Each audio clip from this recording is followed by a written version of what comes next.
What's up, my man? How are you? Pretty good. How's it going? It's great to see you. Thank you for. It's been a while. I mean, where'd you drive from? Victorville? Victorville, yes, sir. That's quite a little trek, isn't it? Just a little bit. Just a little bit. How's everything?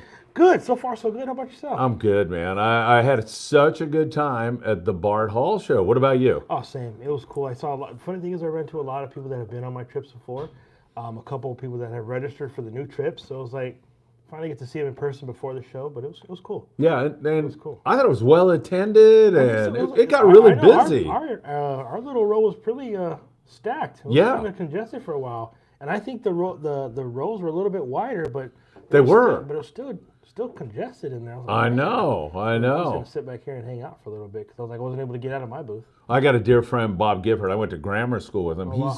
He's a fireman, and he was over talking to you. I don't know if Yeah. you remember him. Okay. But yeah, he called me. He goes, "Hey, when is Brian on?" Because he was going to tune in and watch Oh, tonight. sweet. So it's great. I'm here. Dan Smith says hello, what's and going on? Dan, what's happening? Good to see you. And you know somebody named Army Dog Creations? That's my brother Harry Franco, man. Harry Franco, thank you for joining guy. us. He's an Army guy, but he's still my brother. You're a Marine, right? Oh, yeah. Okay, and we talk about it, but there is a bond with you guys, isn't there? Oh yeah. As I mean, far I as Marine see- Corps, just in general. Well, I guess in general, but you can address Marine Corps, right? I mean, I see yeah. guys all the time. They see a guy wearing a Marine Corps hat, and they're over there. Yes. Hey, Semper Fi, Hoorah. right? Right yeah. off the bat. Right Yeah. off the bat. It's one of those things that's instilled in boot camp. It's a brother sisterhood. One of the things that just can never be taken. Once you earn that title, it's yours forever. You know, it's interesting you say that because I think that a lot of people feel like when you go into the military, you're trained to be an assassin, a killer, right? Yeah. And to some degree, you are. You got to Yeah. protect this nation. That's the plan. But you're exposing this other side about love. Really, I mean, there's a love for your brother and sister, right? It is. 13 weeks in boot camp is a long time, and they break you down from a civilian to a Marine, and it's difficult because you want to go back to your normal Joe Schmo ways, and it's just not that way anymore.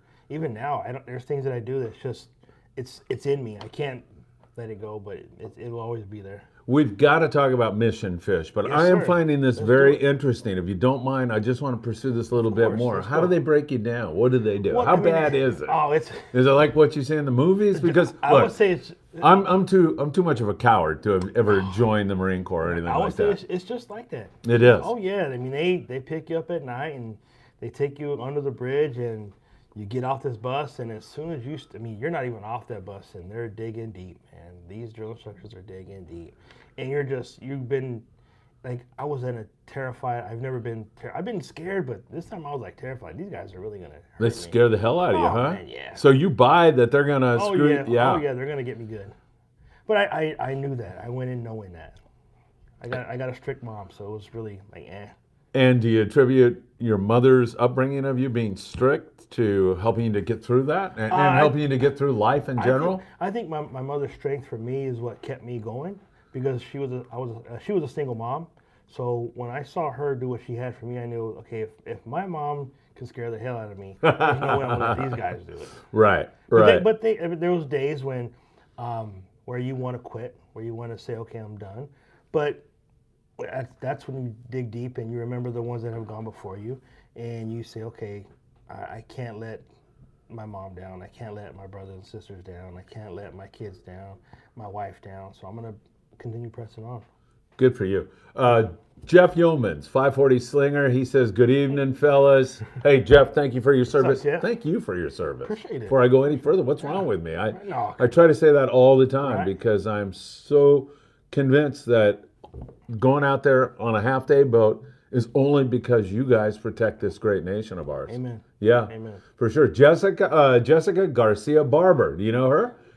Sounds familiar. She says hello, and Jessica, welcome to the show. That's It's great the to wife. see you. She was working the booth this whole time. Oh, cool. Isaac says hello, fellow devil dog. Hoorah. There you go, Hoorah, man. Isaac. I love it. Diego Pro, how's everybody doing? Dan Smith, God bless and thank all of you for your service. And man, I couldn't agree more. It's just so incredible the sacrifices that people make, including losing their lives. You said before we went on the air, you mentioned Joe Patino. Right. I mean, a dear brother. And I go, how do you know Joe Patino? Joe Patino made that, Right. and he just lost his younger Right. brother. So Yeah, I've been there. I'm so sorry to hear Yeah, that, sorry about Joe. that, Joe. Thinking about you, man. But it was. I've been there. I lost my brother, as you can see. I got his name right there. Uh-huh. Difficult, very difficult, because it's just like, once again, it's like being in the Marine Corps. It's somebody you grew up with, and you know everything about that person. And you think, oh, we're gonna talk tomorrow, or we're gonna talk next week, or we're gonna do this, and that never comes. And that's when you realize, like, they're really gone. But that's when you also dig deep. You talk to your fellow brothers and sisters that are around you. You reach out, whether it's a text, PMs, social media, anyhow, and you just let them know that you're there for them. That's what I did this afternoon. I talked to Joe. I PM'd him. You let him know. did? Oh yeah, I PM'd him. Said, hey Oh, man. did he know you were going to be on? I don't know. I don't know if he Darn. knows. Well, hopefully he's Hopefully watching. Joe, if you're watching, it's a little bit later over on the East Coast, Right. but hopefully he is. I hope so. And he's coming back. Yeah, he'll be back. I think he said June, so he said we'll definitely do some fishing then. So Oh, that's great. I'm looking forward to it. In fact, Joe and I did some surf fishing on the base over here. Really? And it's freaking good, man. Oh, we gotta try I'm going to take you over there. Let's do it. Catch some halibut and big What? croaker. Yes. Oh, what's Right on? in the surf, man. Joe Patino, right go. there. But once again, Joe, I know Brian feels the same way. You're in our thoughts and prayers, and Oh yeah. we'll be thinking about you tonight. Where were you stationed when you did? When you were in? Yeah, when I first got in, I was stationed at Camp Pendleton with 1st Battalion, 11th Marines in Las Pulgas. Did my first deployment there, and then after that, You deployed to where? we deployed to Iraq and Afghanistan. Then. Uh-huh. After that, I was stationed in Miramar with 373. Did my second deployment there, once again, Iraq and Afghanistan. Once that was done, I transitioned to 4th Lat in Pasadena, where I was part of an I&I instructor course, which is I&I is inspector instructor. We were training the reservists, so if and when that day comes, which it did in 2003, we got them ready for that.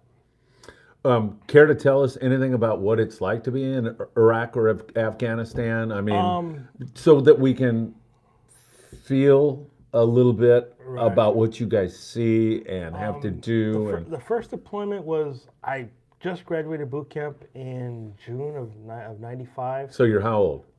20. Wow. 20. I mean, you're a kid, right? I turned 21 in comm school. From there, I went on my first deployment in June of '96. Had no idea what the hell to expect. I just thought it was something we did. I thought I was going to war at the time, because not knowing. Were you scared or were you I think excited? It's kind of both. Yeah. Kind of both. Like I try to explain to my mom, it's you train and you sign up and you enlist to do that. You don't enlist to stay here. You enlist to go fight for your country. Yeah. So going on deployment kind of gave me a little bit of that that push. Kind of nervous, scared, but yet excited, because now I get to go see some other countries that normally I'd have to pay to go see. Yeah, right. But being over there, we were, I think, 13 miles from the border, and just sitting there watching, kind of realistic, knowing that the enemy was like right there. And after you. Yeah, and we couldn't, the thing is, we couldn't do much. We had to sit there and wait, and we waited. Luckily, they didn't jump when we were there, but I was just like, wow. Like, flying into the area, you see the old hunkers, like they've been blown up and stuff. I mean, they were just like wow, this is really happening. Yeah, it's real all of a sudden, right? Yeah, that reality hits. Do you ever get scared or? Scared, not really, because I put a lot Because you're of, trained? we were trained for one, but I put a lot of trust in my brothers and sisters that were there. You know what I mean? I know Yeah. that they're going to, whatever's going to go down, they're going to go down with me. So I really didn't have that fear of that. My fear was probably coming home. Like, oh, I can't wait. Hopefully I can come home. I have to go home, because, I had a kid at the time and married young, and thought I have to go home. You know what I mean? I have to make sure I get home.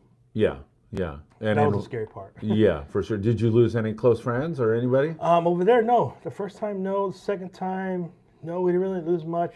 The second time was with, I was attached to an air wing unit at the time, part of the FARP team, but really didn't do much. I guess it was more, they did a lot more of the ground pounding. The ground pounders did a lot of stuff, but not the air wing. We didn't really do much.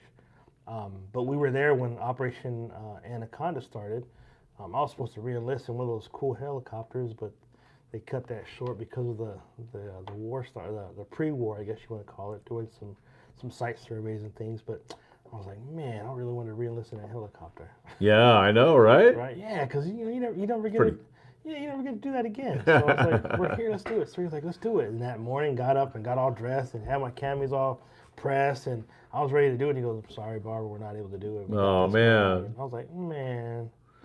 But other than that, that was my And, time. and you are like a smart guy. Obviously, I can see that in Yes, 30 seconds. Yes, sir. Well spoken, eloquent, Thank you. well adjusted. But some guys go through some awful things Right. and they come out with all kinds of mental problems Right. and everything else, which Right. I completely understand, Right. right? Right. That mental baggage is heavy. I felt that's why I created my nonprofit, man. Was to Let's try talk to, about it. Go yeah, ahead. I created a nonprofit to give them a way out. I did 10 years, like 9 years, 11 and a half months in the Marine Corps. Got out, real quick, in boot camp it's 13 weeks to break you down from a civilian to a Marine. When I got out, So they break you down and then build you up. correct. Yeah. But when I got out, they took me from being a Marine to being a civilian in 7 days.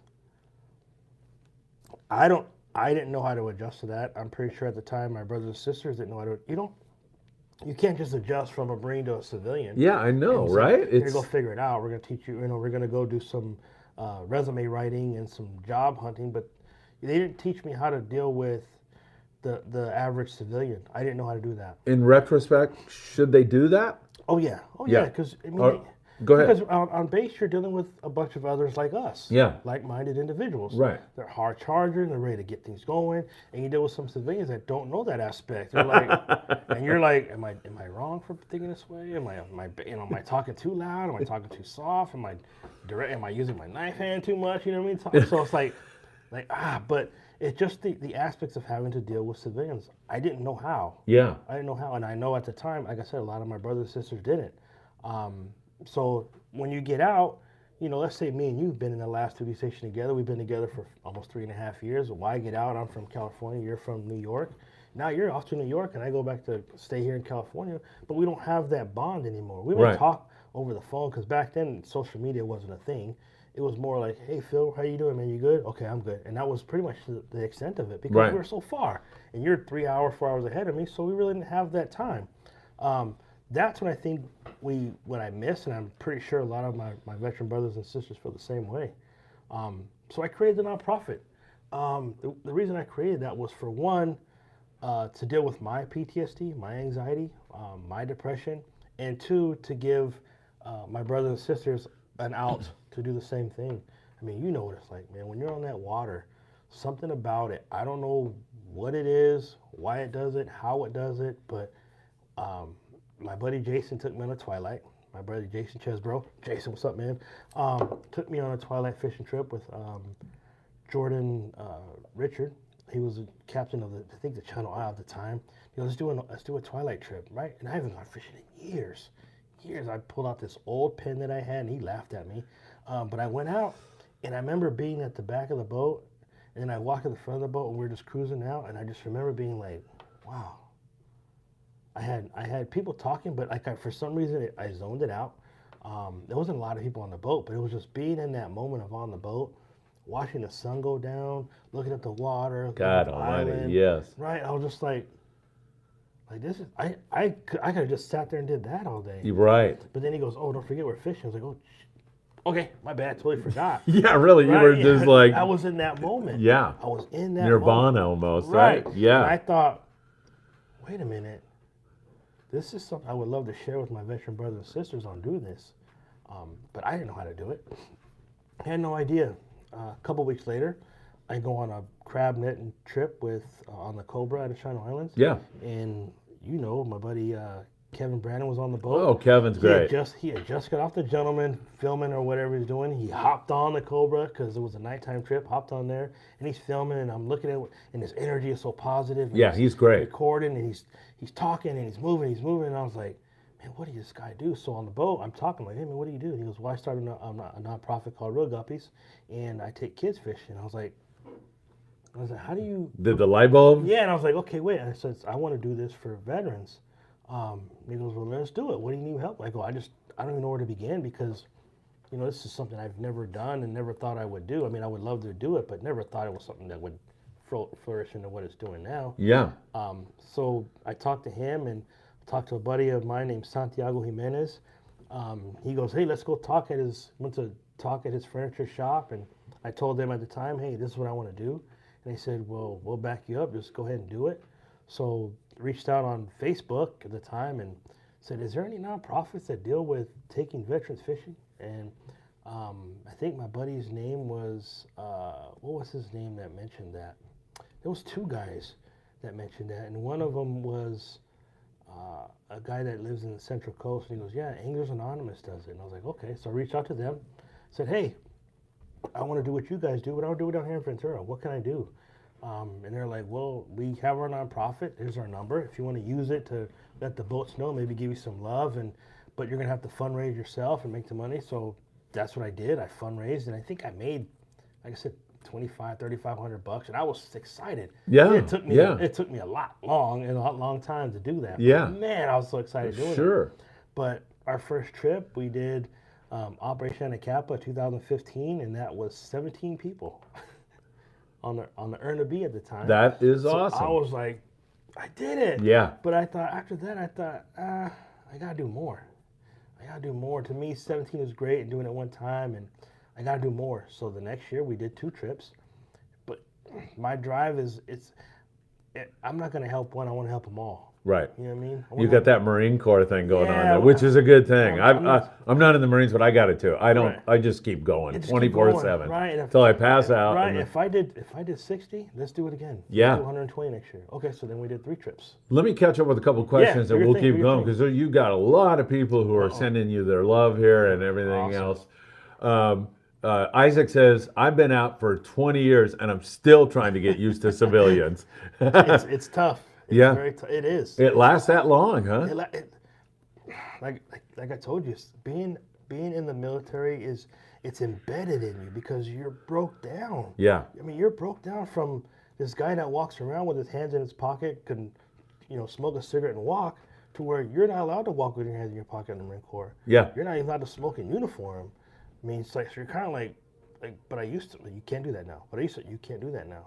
So then when you get out, you're like, nope. I put my hands in my pocket. I don't know if I can do that. Yeah, that's funny. Just force a habit. Force a habit. And is the Marine Corps the same now? Because you hear a lot of stories that it's a little softer now, and you can't yell at anybody. I heard that. I haven't had a chance to see it. I would love to take a trip down to MCRD and see how these drill instructors really dig. What into would be these your guys. hope? That it hasn't changed, I would imagine, I'm right? hoping it's gotten better. I mean, Yeah. it wasn't bad then. I mean, the Marine Corps is the Marine Corps, but I'm just like, I hope it's not soft. It can't be soft. Yeah. No, I mean, I hope not. these are warriors that are going to go, right? They're trained. I mean, Yeah. they're trained to, like I said, I put my life on the line for them. I mean, hope they're ready to do it for me. Yeah, exactly. Charles Zimmer, great guy, Redondo Beach Rod and Gun Club. You got to come by there on the 13th. Oh, man, you got a long drive, but I'll tell you about that. The I drive 13th. anywhere, man. You know me. All right, well, we're going to have a little thing at his place on the 13th, and then we'll be at Santa Ana River Lakes on the 15th, teaching kids how to fish trout. I'll tell you about that later. Yeah. But Charles says, did the military let you guys fish when you were overseas? I've seen the Navy do it. Yeah, well, that's the thing. You can go on, like, when you hit port, you're allowed to go on some adventures and do that. I never did it. Yeah. And I kicked myself in the ass. Did you start fishing at a young age or not? Well, I did. I fished when I was 5. My Yeah. grandfather took me on the, what was the first boat he took me on? At the time was the Estrella. Then he took me on the Monte Carlo out of Ventura, I think, or out of Hooks. Yeah, they were up there. Yeah. They're here now. You know? That's what I saw. I was like, wow. Yeah. And then we would go on the Estrella Monte Carlo, and I think there was a couple more boats, but I would fish every Thursday in the summertime. School would get on that Friday. That following Thursday, we were fishing. My grandfather fished every Thursday religiously. Yeah. Every Thursday. So every Thursday we'd fish. Every Friday we'd catch what we caught. That was the plan. That's how it went. So I fished all the way up until I was in maybe sophomore in high school before we moved to Arizona. And Then you're landlocked a then little I'm bit, there, right? like, yeah, then I forgot how to fish. Yeah. And then when I finally came back, like I said, my buddy Jason said, let's go fishing. I already had been out of the Marine Corps, and I was like, I don't even know how to fish, man. But he's like, let's do it. So we went out, and like I told you the story, it spoke to me, and it was there, and I was like, I got to do something. Yeah, yeah. In a way, you're kind of fulfilling what your grandfather started with you, right? Do you feel that Right. way? Oh yeah, oh yeah. I figured I owe a lot to that man. I mean, he was in the Navy for I want to say 26 years. He cooked for his high thing was I cooked for 6 presidents, whether they were, current or past presidents. He cooked for 6 presidents. That's a heck of a legacy. Right, and I was just like, wow, okay, I didn't know that, but I'm happy he told me. But it was just his thing, and that's the reason why when I joined the military, I was like, I can't wait to get to his status. I want to go fishing every Thursday. I want to work on my garden every Sunday. Like my other grandfather, he was in the Army, and he played golf every Sunday. Or I think it was Sunday or Saturday. I was like, that's what I want to do. Yeah, So if I got to go in the military to do that, that's what I'm doing. yeah, yeah, yeah. Right? Does your love of country go up after your experience in the military? In other words, when I was 20 years old, I probably didn't appreciate what a great place this is. Right. And certainly my traveling around, living in China, Right. then you really figure out what a great place this Especially is. when you go overseas. When you go overseas, you see some countries, you're like, wow. Yeah, it's I mean, really you hear like people this. that have never traveled outside of the country who say this place sucks and this place is lame, and you're like, Right, you oh have my no God, idea. you are woefully Yeah, ignorant you have about no what idea. is going on in the world, right? Right. Oh yeah. And so my question is, you go in as a young man, I don't know how high your patriotism is. It may have been high because your grandfather was Right. in the Navy for so many years and everything else, but at the end of it all, are you more patriotic, less patriotic? I think I'm more patriotic when I got out. Yeah, Because when I was in, I was more doing the do. Where when I got out, now I respect the ones that are doing it now. Like so my love for my country is a lot more now than it was when I was in. Because when I was in, it was a job. yeah, I had to work. Not that I didn't like it, but I had to work to where now I appreciate it. Like, Yeah. okay, I appreciate what the Marine Corps taught me. I appreciate what my brothers and sisters in arms are doing now. I appreciate being able to do certain things that other countries can't. So now it's a little bit higher than it was when I first went in. Yeah. Brian Barber, everybody, from Mission Fish. We are having a great conversation so far. It's really great to have you there. Yes, sir. If you have a question for Brian, and we'll get into a little bit of the fishing here in a second. We have a brand new show that's going to premiere tomorrow, everybody. If you're listening, it is called At the Tackle Shop. And that will be down at Island Fishing Tackle Nice. with Sam De La Torre live Wednesday nights, where we'll be unboxing new product and Sam can answer any question you want. So more content for you. But Brian, back to you. Yes, sir. I think what you are doing, and now, so am I seeing this right? Do you take all these different? You take. Go ahead. Everybody on that list. Really? When I first started nonprofit, it was more geared towards disabled veterans. Yeah. I get it. Disabled veterans need a lot of love and support. And I still take them on. Even though these signs don't say disabled, armed forces disabled, it's still that. But I opened it up in 2017. I went from Anglers Anonymous of America to Mission Fish. The acronym FISH stands for Fishing, Interacting, Sharing, and Healing. The reason I started that was to encompass more. As you see, I have corrections on there: law enforcement, dispatch, fire, EMS, nurses. To me, when I mention first responder, that's what I mean. Yes. When I'm overseas fighting the good fight, and you dial 911, the Marines are not going to show up. Unfortunately, we would love to, Yeah. but we're not. Right. But the firemen show up, the law enforcement shows up, your dispatcher's the one on your phone, the nurse is helping you in the hospital, the EMS is doing their thing. That's why I said if I can give them one day to fish, interact, share, and heal with others, why not? Yeah. I mean, you mean to tell me that they do not suffer from PTSD, anxiety, or depression? Yeah, it seems to me there's a common denominator here, and it's these people are under a tremendous amount of stress. Yes, sir. And then you throw on top of it, there are some parts of our society now that look down on cops, that look down. There's bad cops. Oh, yeah. No, there's of bad course. lawyers. There's bad teachers. There's bad service There's bad members. podcasters. Not here, not today. But I have to believe the 99.9% of cops that I know are good human I know beings a lot, trying to do yeah. the right thing. Right, I know a lot of them that do. I know a lot of cops. I know a lot of firemen. I know a lot of. I mean, everybody on this list. I know somebody. I have family in that field. But I give them the respect. I mean, if I can't take them out fishing for one day, Right. one day, just to give them a chance to just decompress, why not? If I can give them a chance to talk to somebody else, maybe that's not in the same field, maybe they have a brother that's in this one or a sister that's in, why not? I've made the point many, many, many times, and I think you're going to agree with me that it's not about catching the fish, right? It's not. To me, it's about, the funny thing is, it's about me and you doing what we're doing here while we're fishing. Yeah, exactly. And I mean, I'd rather hear the stories because I can come out and fish anytime, but I want to hear the stories. That's why I don't have an era on my service members. Any era. If you're disabled, you can be disabled or not. Obviously, any branch, but I highly favor my Marine Corps brothers. Just joking, but Semper Fi, right? Right. Ooh, off to my guys. But it's just a matter. It's a matter of this, just sharing that camaraderie, Having a conversation. Yeah, and I take active duty service members. I take Gold Star family members. Had a person ask me why I take active duty service members. The reason I take active duty service members is they're going to get out one time, and when they get out, hopefully they're not in a lost pot like I was.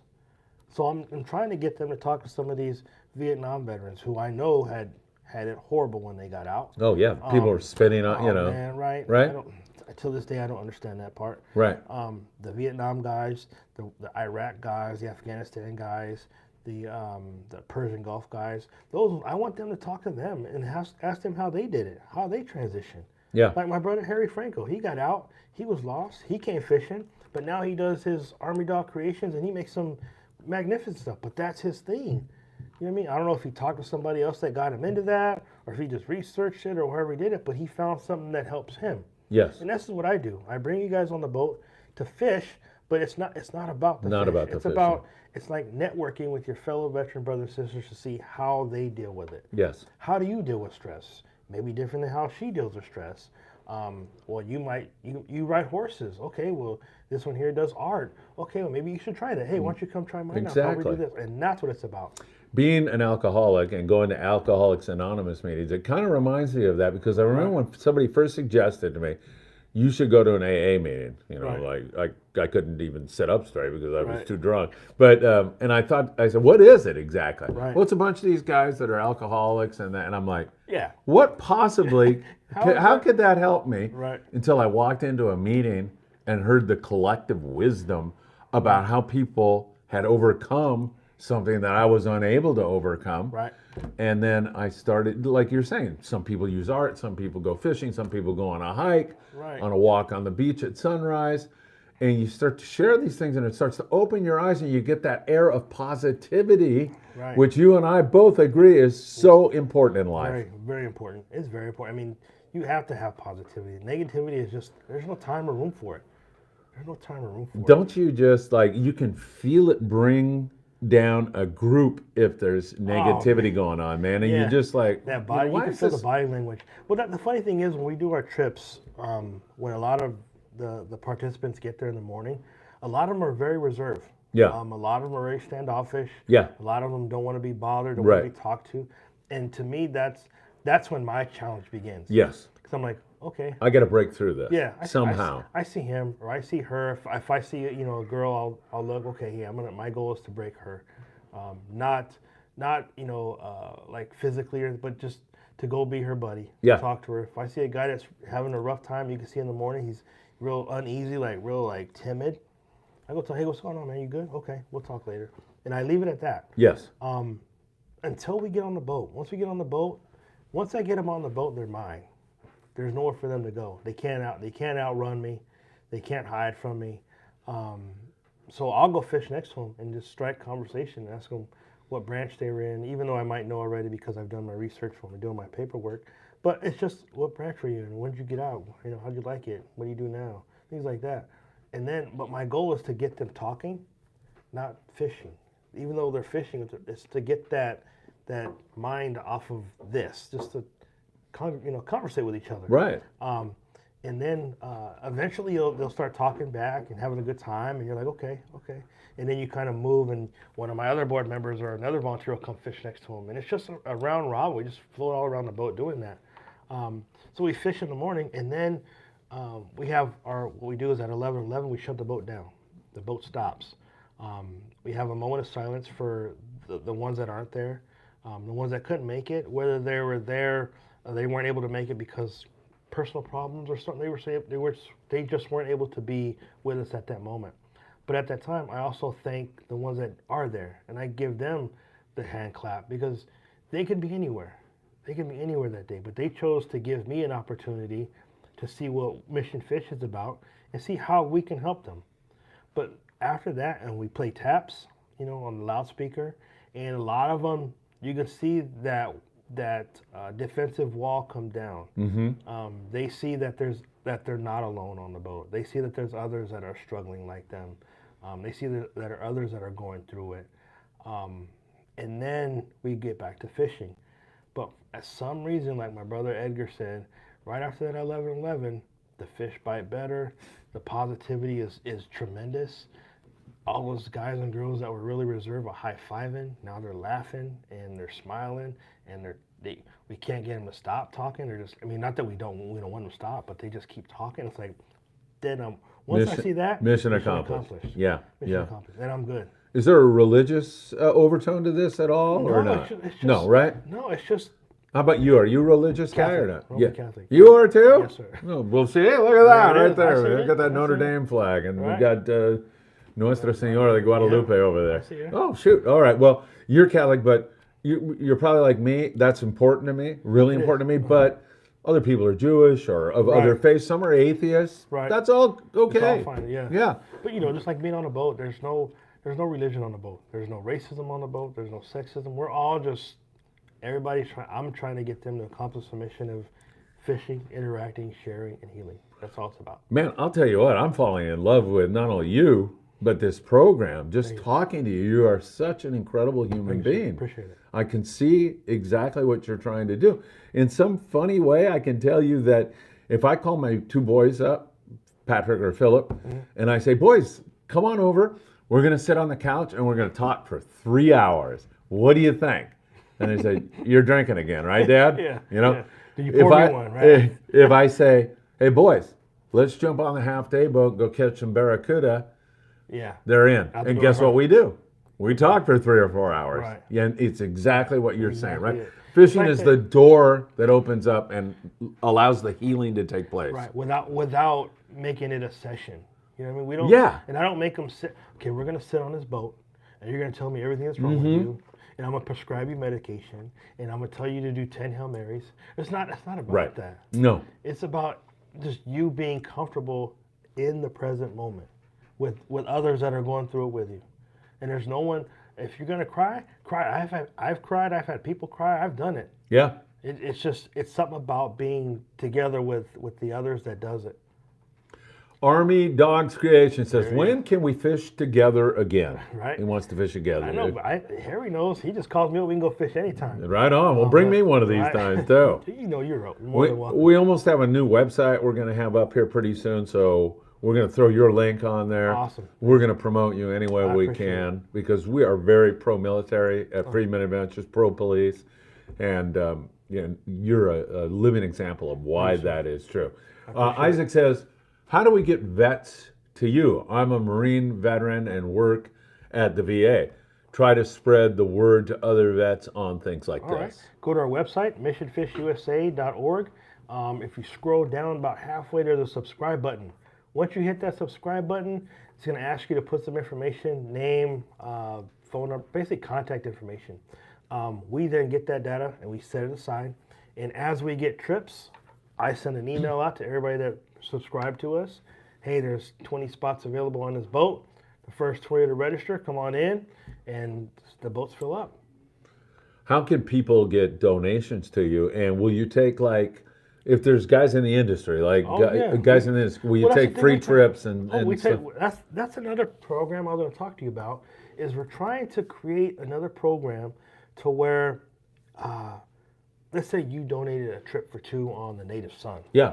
Right? Hey, I got a trip for 2 on the Native Son. Like, I want to document that, put it down, and say, hey, Phil, I got 2 people, or I got myself and another two veterans that want to go. Yeah. I want to create that database to do that because I know that there's a lot of landings that want to help, and I know they can't say, hey, we can give you the whole boat. Right. But my thing is, even if I had a spot or 2 or 3 to be able to bring them on, I can run the event myself. I can just say, hey, this is what we're doing today. This is how we're going to do it. I can have the 11-11 by myself with just them if that's the case. Yeah. I got no problem doing that. But I think that's a program that I really would like to start. I think that's a great idea because you're right. I mean, times are tough sometimes, so giving the boat for the whole day is tough for these guys. It is. It But is. they And can give you. I don't expect that. I don't expect them to do that. But they can give you spots, and then Right. Heck, if I'm not doing anything, I'll Well, be there. yeah, I If can we put up here tonight, hey, we need volunteers for a trip tomorrow, I guarantee you, have yeah. a whole bunch of people Right. willing to come out and do it. Right. Now it's good for the landing. They're doing a good thing. Right. They're getting some publicity while doing a good Right. thing. And I take my pictures and my little videos, and Yeah.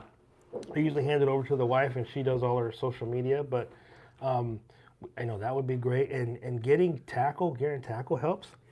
Believe it or not, when we're fishing, sometimes we take, we have our own set of rental rods that we take, but we also take some one-offs that people have given us that we know work. And if I see one of our participants actually taking it, like, oh, this is the best thing, I can't wait for the next one. And I'll change up their rod right there and give them one of those one-off rods. Here, Phil, use this one. You start getting comfortable with it, oh, this is a nice rod. Yeah, it's an expensive rod, you know what I mean? Use it. And at the end of the day, when they're ready to go away, I say, hey, here. I give them the rod. Wow. The rod and reel and the combo, and they're kind of like, what? I mean, I think I've done it maybe 25 times, and out of all 25 times, I think I had maybe 23 to 24 criers on me. Wow. Because they just, it's a big deal for them because Yeah. they use this rod all day. And Yeah. They didn't really fall in love with it, but they felt it because they caught their first fish, or they caught a couple fish, or they Yeah. caught the jackpot fish with it. But now they get to take it home. And I go, when I see you next time, make sure you bring your rod. They go, aye, aye, sir. And, we kind of hand salute each other, shake hands, and they go on their way. But that's what it's about. And it's more than giving them the rod. You're giving them a hobby maybe for a lifetime, right? Correct. Right? Correct. I mean, because now they get that bug. yeah. And they're like, if it was this fun, I can't wait to go on the next one. Yeah, exactly. I mean, God, I can't emphasize enough, and now I'm going to talk about kids a little bit, but it's the same for adults. Getting away from the negativity of the media, your TikTok, It is. all that stuff, except for Freeman Adventures. I think kids should watch that Yeah. 24 hours a day. 24 days. I'm only It kidding. should be a I'm kidding. repeat. They shouldn't be watching anything. That But they that's should what be I out tell in the them. great Well, outdoors. I tell them, like I told the team, when we get there in the morning, I tell them who I am, why I do what I do, introduce myself, introduce my staff, and I tell them, listen, once again, I thank them for being there today. You're here. Yes. Take advantage of it. I don't want you guys to be paying no bills. I don't want you guys to be doing it. I want you to have a good time. I want you to get outside and fish. I want you to interact with your neighbor. I want you to share your stories with people. But I want you to heal. But at the same time, leave all your negativity right here on the land. We can't carry it out there. It weighs too much. Weigh the boat down. Yeah. Negativity's heavy out there. We don't need it. Absolutely. Leave it right here. Jeff Yeomans from 540 Slingers. Brian, you and I have not met, but I believe we have a mutual friend, Val DeBolt. Do you know a Val DeBolt? Yeah, Val. Who is Val DeBolt? Because Val Jeff Yeomans is a fantastic guy. You've got to meet him Okay. sometime. Okay. Val is another one of those guys that's been on my trip before. He was actually on one of our fishing tournaments, and I think he got the jackpot fish. And then he mentioned he was I think he was in the Navy. I don't think he was in the Marine Corps. I would have remembered that. But Val is one of those guys he's seen me go from where I started to where I am. So he's seen me at like struggling, pushing, but he's also seen me when we're doing it. He's constantly, hey, you need help, let me know. You need help, let me know. So another one of those good guys to have around. What's one of your favorite Marine Corps movies? Do you have one? Oh man, You have a whole bunch or movies. what? I got a lot of them. There's a lot of them. What's a good one? Heartbreak Ridge. Oh, you like Heartbreak Ridge? Man, yeah. Clint Eastwood. Oh, that guy's great. Yeah, right? Great, yeah. That is a great movie, huh? Yeah, it's just something about because once it was filmed in Pendleton, but Right, it but was. it's just seeing the way he was, and I know there's some Marines that are like that still. Oh, really? Oh yeah, they still that Rough, cool, tough. Yep. Can't Beer get out of 'em. drinking. Oh yeah. Yeah. You're like, that's my guys. You Those are my know, guys. it's funny. I mean, on the one hand, I struggle with alcohol. And the other hand, I look at a guy like that and I admire him for some reason Right? because, You're like, yeah, how they're would so you- dedicated to being tough guys. Right. Yeah, oh yeah. Those are the guys you want to go into battle to defend do. this We do. country. We go on, before we go on deployment, we usually go on, they usually let us go for a couple weeks. Like, hey, go on leave, get your things out, and then come back. And when you come back, we're going to hit it. We're getting ready for deployment. Yeah. So we would go out on leave, and believe it or not, we drink pretty heavy. You know what I mean? It was the beer would flow, the liquor would flow, and it'd be on. What you're telling me Marines drink a lot? Just- Come on, just- you Just a little bit, just a little bit. So when we come back, we're gonna go on a 5-mile run. Oh, jeez. Oh, talk about the smell. Talk about the guys that are just Oh. sweating, right? Yeah, But you like can smell the said- booze, right? Like you said, those are the guys that I know are gonna be with me. Yeah. They're here. Yes. They're sweating that alcohol out. Yeah. They're puking in the corner. Yeah. But they puked and they caught back up. Yes. They didn't puke and I'm out. They're let's get it, and they're right back in it. And that's what I think you said. That is what drives us to makes us a little bit different. Is we just go. And are there those kind of individuals still in America in our youth? Oh, yeah. Because there's a lot of soft kids nowadays. It seems Yeah. like that, trigger alerts, and you got to go find a safe space Right, if somebody says right. something that offends you. I don't know. My son's in the Air Force, and he joined the Air Force last year. He just graduated boot camp, and now he's stationed at Travis. And I was talking to him about it. He goes, Dad, I wish I would have joined the Marine Corps. And I was like, why? He goes, the Air Force is just too soft. Oh, wow. Well, because I was hard on him. He Yeah. was my firstborn. Yeah. And I was in the Marine Corps, so basically he was in the Marine Corps with me. You know what I Yeah, mean? right. So he was like, yeah, the Air Force is just You trained him well. Yeah, I was like, I'm sorry, bud. I go, I'm not gonna lie to you, man. If I had to do it again, I probably would have went in the Air Force too, because they get all the good stuff. Yeah, man. They right. get all the new stuff. The Marine Right. Corps gets to the very bottom after everybody done used and abused it.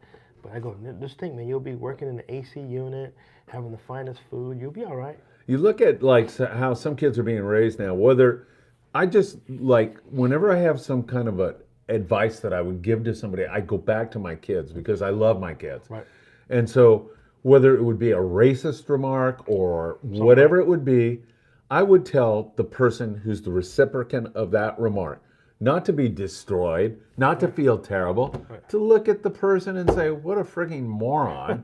Right. He is not going to control how I feel about myself. Right. I'm moving on with my life and leaving this idiot behind. Right. But man, I mean, it seems like the instruction now is, you have to be destroyed if somebody says something Right. to you like that. That's bull, I right? go by what my mom used to always tell me is sticks and stones may break your bones, but names will never hurt me. Right. They won't. And that's not to justify those No, remarks or not at anything all. else. They're moronic. Yeah. They're evil, maybe. Yep. But you don't let people take control of your emotions, son, right? Right. Yeah. I mean, and the Marine Corps, I would think, Oh, man, that's out the window. yeah, I mean, that's nothing, right? Yeah, And we're- somebody calling you a name. Oh, man, that happens every 30 seconds, I'm if, sure. If not 20 seconds. It's just bad. Yeah. But it's a good bad. Yeah. It builds that character. I mean, in it's you. the same. I mean, it may not be the same, but like when I get together with old friends, we're all effing with one yeah, another, but you on the know? boat, on the boat. But like I was Yeah, on that the boat, too. It's the same thing. Yeah. Like I said, we start off on the boat as kind of a mixed family. You know what I mean? Like everybody doesn't know anybody. Yeah. They're starting to get comfortable, and Phil's in the Army, but he's this, and Brian was in the Marine Corps, and he's this. But as soon as that, once again, that 11/11 time comes, now everybody's talking shit. Now it's flowing. That's the Come critical. on, Phil. That's Come on, Phil. What do you got? Oh, I got another one, Phil. Oh, you don't have one yet. I'm waiting on you. That's two ahead of you. You know what I mean? But that's what it's about. Yeah. The friendly jabs, because Yes. that's what we had when we were in. yes. When we were in the Marine Corps, you had those jabs. Yeah. When you were in the service, you had those jabs, and that's what kept you guys going. And like I said, when you get out, you lose those. You don't have those jabs. You can't jab with the civilian like you did with us. 'Cause they're Right. Like, They don't get it, right? Hey, what are you doing? Never mind. You missed it. Yeah. Right. Right. But that's what it's about. It's about having a good time. So that 11/11 moment is critical to every crucial. trip. It's crucial. It has to happen. We do it every trip. It's something that I feel strongly about. It's just one of those things that it's almost like the hurdle. You know what I mean? Like, okay, we made it here. It's 11/11. And as you know, if you add 11/11 together, it's 22. And every day, 22 veterans commit suicide. And to me, awful. that was the time. That was the time we do it. Good for you. That was the time we do it. Army Dogs Creations. I needed something to do besides sitting at home and doing nothing. I needed to keep my mind off the bad thoughts. Right. I started woodworking and laser work to keep my mind busy. Keeping Yeah. your mind busy is essential, right? It is, and it's kind of funny because you would think that it would be easier to not stay busy. Like you'd want to just kind of be in the moment. Yeah. But sometimes my brothers and sisters need that extra mental push from themselves. Let them know that they still got it. They can still do something. Yeah. They may not be in the service anymore, and their mentality of I got to go to war is not there. But if they're able to do something like him, I mean he does some amazing work. I mean, I hope you check it out after the show here. Oh, definitely. Like, How do we find him? I know he's on Facebook under Army Dog Creations, and I think he has an Instagram as well. But Army Dog, you can go ahead and put that up and I'll read it. So really good stuff. Yeah, really it sounds great. I know that if I'm not busy, man, my mind is not, it just goes where it shouldn't go. Right. And part of the, I do this thing called the morning briefing every morning. Mm-hmm. Part of the inception of the morning briefing, Brian, was my brain saying, dump it. Well, no, it was, Let me get everything. I can't be hungover and be positive in the early mornings. So if I'm committed to doing the morning briefing, it'll keep me from drinking or doing something stupid. So, I mean, it's just, I'm proud of you. well, it's just something I have, because I'm still an alcoholic. Right, but you're holding yourself accountable. Yeah. Some people don't know how to do that. I know. It It took me a while. That's why a lot of my veteran brothers and sisters, that's what they do. That's why I press it on the boat. You may suffer. That's fine. It's okay. Yeah. You're okay. We all suffer. Yes. You're not any different than us. You may be a different branch, but we're all suffering together. And that's why I want them on the boat. We're all here together. There's no, well, you're not. Well, just take the time and be in the moment. Race is not important. Nothing. Your status in the community, how much money you make. Nothing. And you could be a millionaire, but if you're not right mentally, right, it's like having zero in the bank. God, you look at some of these people. I forget the name of the guy that would travel around the world. What was his Anthony name? Bourdain? Yeah, the poor guy. I mean, he ended up committing suicide. Yeah. There's a guy who, by all looks, had the world by the huevos, right? I mean, money, well, that guy from the travel, the and guy from the Ellen DeGeneres show. Yeah. DJ. I mean, I was so shocked because that's me. You put on that smile every day and you think, oh, this guy must be living the life. Yep. And then when you wake up to news like that, you're like, what was really going on? Yeah, Pagliacci, that opera about the clown that always had the smile, but inside was suffering. Yeah, you just don't see that. Yeah. Because we're not so forthcoming with it. Right. Because once again, people think that, if you have it, you're this type of person. Right. And it's not the case for my boat. When I tell everybody, come on my trip, please, if you want to cry, please cry. Yes. More than likely, 99% of the time, I will be crying with you. Yeah. Because that's just me. Yep. And when I see you break that, I'm right there with you. I interviewed a Gold Star mom and daughter, and we were on a fishing trip. She almost had me in tears. I mean, to listen to how difficult her life was and continues after many, many years, tears your heart out. It does, and that's one of the reasons why I take my Gold Star family members out. It's because of the fact of their loved one will never be forgotten with me. If I can get you on the boat, whether you fish or you just come for the ride and enjoy the islands, come around the ones that are there. Come around and see the guys and girls that have, that are still here, that have not committed to suicide, or that have not, had something overseas, but they're here. Come enjoy it. Army Creations, I love Mission Fish. I'm right there with you, man, and I just getting to know you, because at the show, you and I, we kept saying, hey, we got to get together, but we have no time to talk. Right, the last time the snow drowned us out, so I wasn't able to get down here. I was like, it's snowing in Victorville. I know. You probably had to look like, get out of here. You probably checked the weather like, it is snowing in Victorville. Oh, I believe you. I was just like, this is ridiculous. How come I not get down the hill to come see Phil? I was like, this is not happening. Dude, I'm honored to have you here. No question about it. I really am. Greg Bates says, I'm in anytime you need a volunteer. I'll be there. There's a guy. Army Dog Creation says, I'm so ready. Andres Arredondo, I'm on active duty currently 11 years stationed up at March Air Force Base in Riverside and would love to join you on a trip and definitely help volunteer if however possible. Andres, you're the kind of guy that we really honor and love. Yeah. So he can go to the website? Yeah, go to the website, missionfishusa.org. Scroll down, hit that subscribe button. Send me your information. And did we make it clear how people can donate? They go to the website? They go to the website, they can donate, or I'm trying You to guys are a 501c3? Yes, sir. Okay, perfect. Yes, So sir. they get a tax write-off, Yes, right? sir. Yeah. And so they can go there and They donate. can donate. There's PayPal, there's Venmo.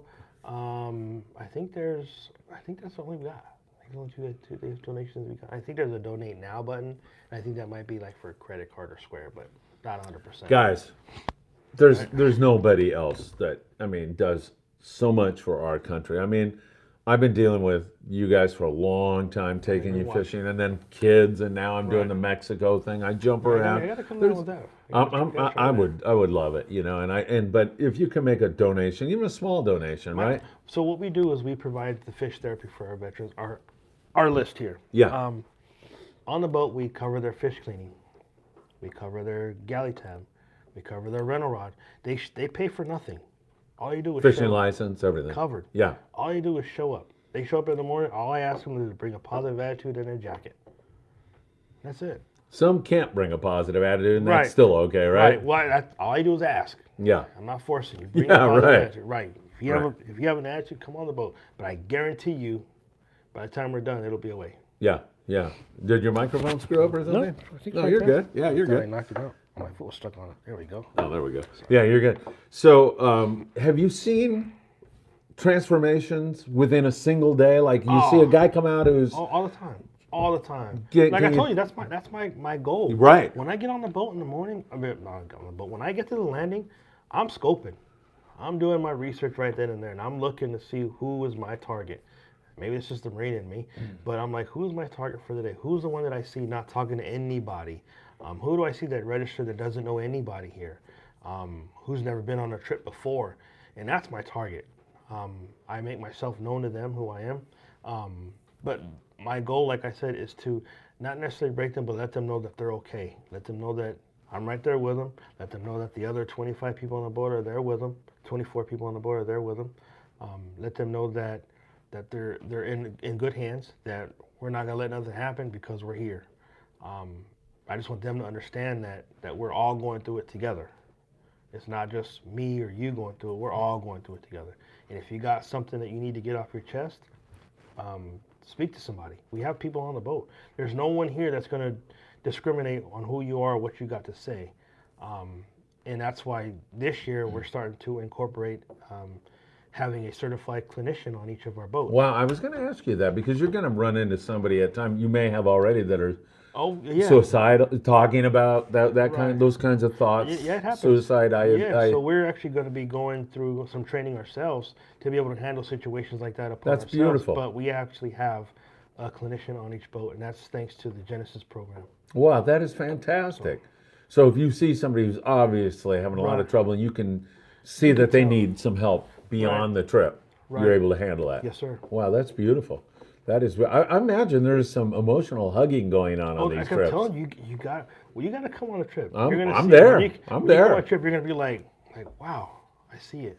Because you'll see guys, especially when we play taps, the ones that know, when they lost their brother or sister, and they know that they're struggling at that moment, and they know that they could be anywhere else, but they're there with us. When you see them tears come, that's when you're gonna be like, okay. And I try to make my speech different every time because I try not to say the same speech, and I usually tell them what's from my heart at the moment when I'm there. I said, like I told you, I tell them thank you for being here because you could have been anywhere, but you're giving me the opportunity to show you what I can do. I'm not trying to give you the world, but I'm trying to let you live in a world that's better. Yeah, absolutely. Joe Sirwall. Joe, how are you, my friend? Always good to see you. Hi, Phil and Brian. Love and respect for all our service members of our armed forces. Thank you for still taking care of your brothers and sisters that served. What a great gift after a great day. Right. Do you feel some responsibility when you're doing this too? It's funny. Not? I don't. To be honest, I don't feel it for like 2 days after. Yeah. I don't know why. Like I think I'm just so Caught up in the moment, having fun, and I think enjoy- the day I'm out there, like I'm going through it, I'm like, okay, I'm trying to be a sponge. Yeah. If you're feeling negative, I try to pull that negative away from you, but I'll take it on myself because I know I can disperse of it somehow, some way. But I try to make you feel in such a positive manner that, like, okay, I'm not negative anymore. But I got it, so I take it on my shoulders and I wear it. I wear it for 24 to 48 hours. What do you mean exactly? How do you do that? If you're not feeling good, Yeah. and you're feeling a little Down. way you are, Yeah. I try to give you everything positive. Yeah. And then when you're telling me why you're negative and why you're feeling that way, I keep it to myself. I don't tell anybody. I keep it in. I keep it inside. I'm like, okay, this guy's feeling this way because of this, and I'll replay that over and over and over. And then sometimes I'll talk to the wife and give her a little breakdown of it, or sometimes I just keep it. And then 2 days later, I kind of release it. Whether I go sit outside in the backyard and cry and let them know, like, man, that was difficult. Yeah. Like, I hope he's doing well. And I try to reach out to him, 2-3 weeks later. But I try not to give them that look of woe me. Yeah. You know what I mean? So Right. like, you're all right. You're okay. You gotta cry, man. I mean, I'll cry with you. No biggie, man. No biggie. Let's do it. Let's do this. Let's do it together. I'm Yeah. not gonna let you cry by yourself. Like I told you, I'm a crier. I'm definitely a crier. I will cry at any moment. Yeah, I find myself more as I get older, a little bit more like that way. more emotional. I've always been a hugger. Yeah, I like hugging people. Yeah, I I think saw it's you. just I the fact hugged that you we're tonight. getting- I Yeah. think we're getting older. We're starting to respect things a little bit more and understand things Yeah, I a think little so. bit more that it's okay. Yeah, but It's okay, yeah. my wife speaks no English, so I'll go I normally when I'm crazy about a movie, I'll go to it 432 times. So I've seen Top Gun, for example. okay. Seen that 800 times. Then I took her, so I literally look at her ear for the movie because I'm translating the movie on the fly. Oh, okay. And by that time, I gotta Right. I know the movie, Right. so I translate on the fly. But once in a while, we'll get to a part in a movie that's emotional, it'll get you. and then I'll stutter a Choke? little bit, Yeah, and she'll you'll go, Yeah. "You're crying." She'll point at me, and she goes, "You're crying," and I go, "No, I'm not." Yeah. No estoy llorando. I'm not crying. Right. But it's funny. I mean, you get that way when you get a little yeah. bit older, and there's nothing wrong with that, right? Nothing wrong. My thing is, if you're gonna be around me, try to cry. I cry a lot. Yeah. I do. It's just something about life. It's just so more appreciative now than it was back then. Yeah. I mean, I don't even know if some of these things are true, but I see some of this stuff on TikTok or whatever it is once in a while where somebody is hungry or I see some guy go up to a woman in a supermarket and go, "Hey, I don't have enough money for these shoes. Oh yeah. Can you help me out?" And then, some woman you can see doesn't have a lot of money. Right. She goes, "Yeah, no problem." And then the guy gives her $500. Or I want to cry when I see that. Oh, I do. I want to cry when I see that woman who doesn't have that much. Right. Saying, I've been in tough situations before. You need shoes. I get that. Yeah. I don't know if it's phony or Well, contrived or what, done but that. I've done that numerous times. Yeah. Yeah. My daughters see me do that numerous times. So it's funny because if I'm doing something, I was like, "Here, keep it," and they're kind of like, "What are you talking about?" And I see it in their eyes, and I'm like, "Here I go. So I try to hug it out, and I'm on my way because I know it's coming. But me too. I was raised that way. When I was 19, my parents threw me down to Costa Rica for a year to work in the Catholic missions. I went to Mexico for 2 years, worked in the Catholic missions. I watched my dad run St. Vincent de Paul, helping the poor for 35 years. So Watched my mom do all that. So it's I'm not talking about somebody who I think is pulling a fast one on me, but somebody who legitimately is hurting. Yeah. If I got $4 on me and I'll give you my $4. I'll give you the $4. I will. And yeah, me too. I've been that way my whole life, which has got me into some trouble sometimes. But Right. But you're like, I think it outweighs the positive though. Like so the positive. I do. Is like, oh well. Yeah, absolutely. I'll learn. Yeah, I'll learn. Absolutely. Joe Sirwald says to give them a rod and reel to take home and come out and use it again. Great therapy. Right, it is. And it is, and it's just something about that. Because I know when I got my first rod from my grandfather, I was ecstatic. I thought he gave me $1 million. I couldn't wait to use it. And the funny thing is, I still have that rod today. That's the rod that I took out when my buddy Jason said, "Let's go fishing." I go, "Dude, this is the rod I had when I was 6. So I'm using it." Mind you, I was, I think, 40 at the time. And he goes, "You had that rod for how long?" I go, "Many years." He laughed at me, not in a bad way, but he goes, "Man, there's so many new things out there." Because he was laughing at my rod. I think the rod I had didn't even have a name on it, like the brand. I think it was a Penn reel that I had, but it was just the fact that it was mine. This is mine. So when I give something like that to them to use, and it's funny when I see, because they'll come back, "Hey, Brian, this is the rod you gave me. This is it. I got it. That's I got bitching. it." I'm like, "Attaboy." Yeah, it's a gift, which indicates your love for them. Right. But it's more than a gift. It's that whole idea of propelling them into the future, into a great outdoor activity that we man. all agree Yes. is really healthy, right? It is. Not to mention, I mean, how much more healthy can it be? First, you're being out there in the sun. You got the nice water around you. You look at the beautiful islands, and then you're eating a galley burger, right? I mean, nothing wrong with a galley It's like burger. heaven, right? And then you're catching fish, and then you take that fish home, and you make some ceviche, you make some fried fish with it, you make whatever. It's just it's a whole circle. Like this is just a great day. And fishing takes you, as you well know, it takes you to some of the most beautiful parts of the world, doesn't it? It just does. I mean, And to me, none of my trips have been the same. They've all been different. We've all caught some really great fish.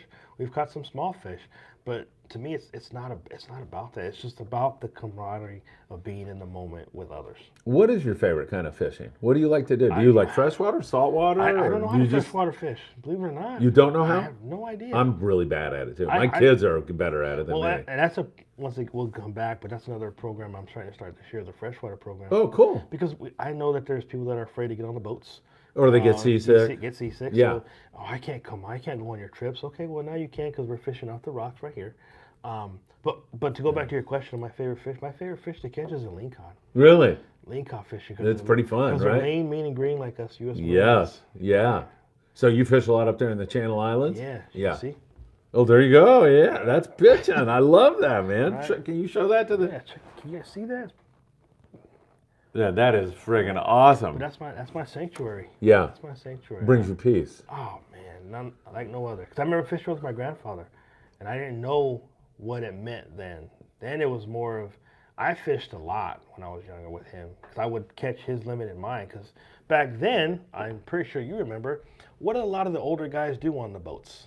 They played poker. Yeah, all the time. Right? Yeah, So some of them, that's all they did. That's all my grandfather did. So that's why he brought me, was to catch the fish. Oh, I love See? that. He brought me and said, So he could tell your grandma, we're going fishing, right? She left the poker part out, right? Yeah, I know all those guys on the Right. Redondo special. That's all. They told their wives, hey, sweetheart, I'm going to, That's what my catch grandfather fish. did. And boom, man. That's I mean, what the my boat grandfather hadn't did. left the docks. They left the dock, and they were sitting. He had his little tray out with the little coin holder and their bill holder, and he would play cards the whole ride out. He'd come out there and fish with me until he catch one fish. He'd catch one fish, put his rod back, and say finish.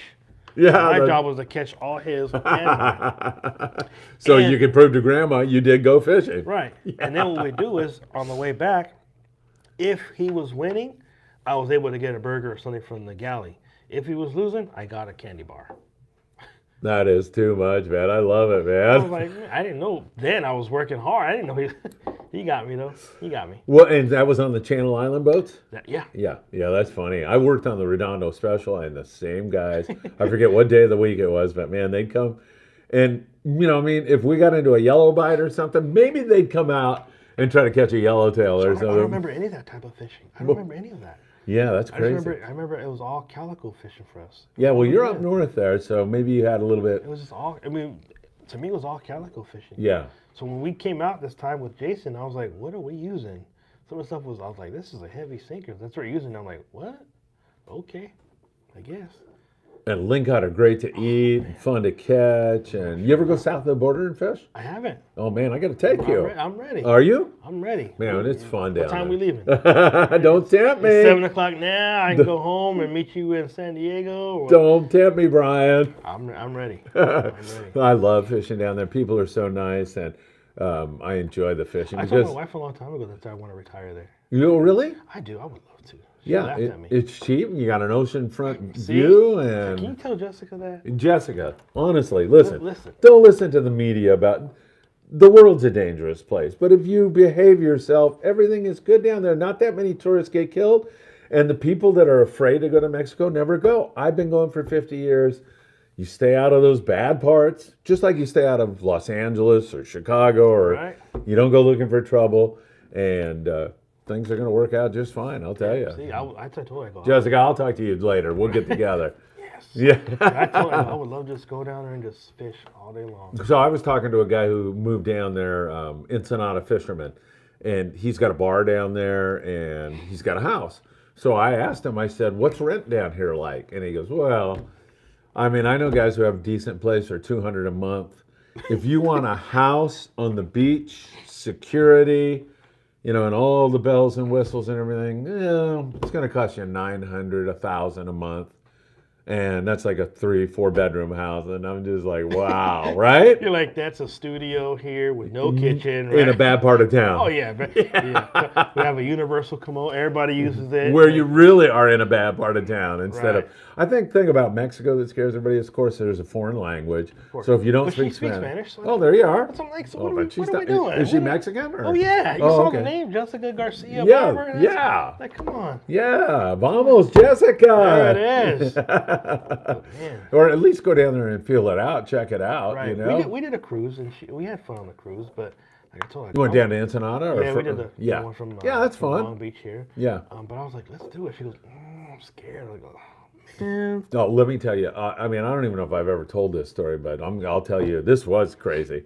I think the statute of limitations is run, so I'm okay now. I took my kids, and there was really a lot of stuff going on in Tijuana. Right. Decapitations. Oh, wow. All kinds of lovely stuff going on with the cartel. This was, I don't know, 20 years ago or so. And Hugo Torres, was the mayor of Rosarito Beach at that time, invited me and Pete Thomas, who was writing for the Los Angeles Times, to go down and check out the situation. He wanted to make it clear it's not as bad as blah, blah, blah, blah, Right. blah.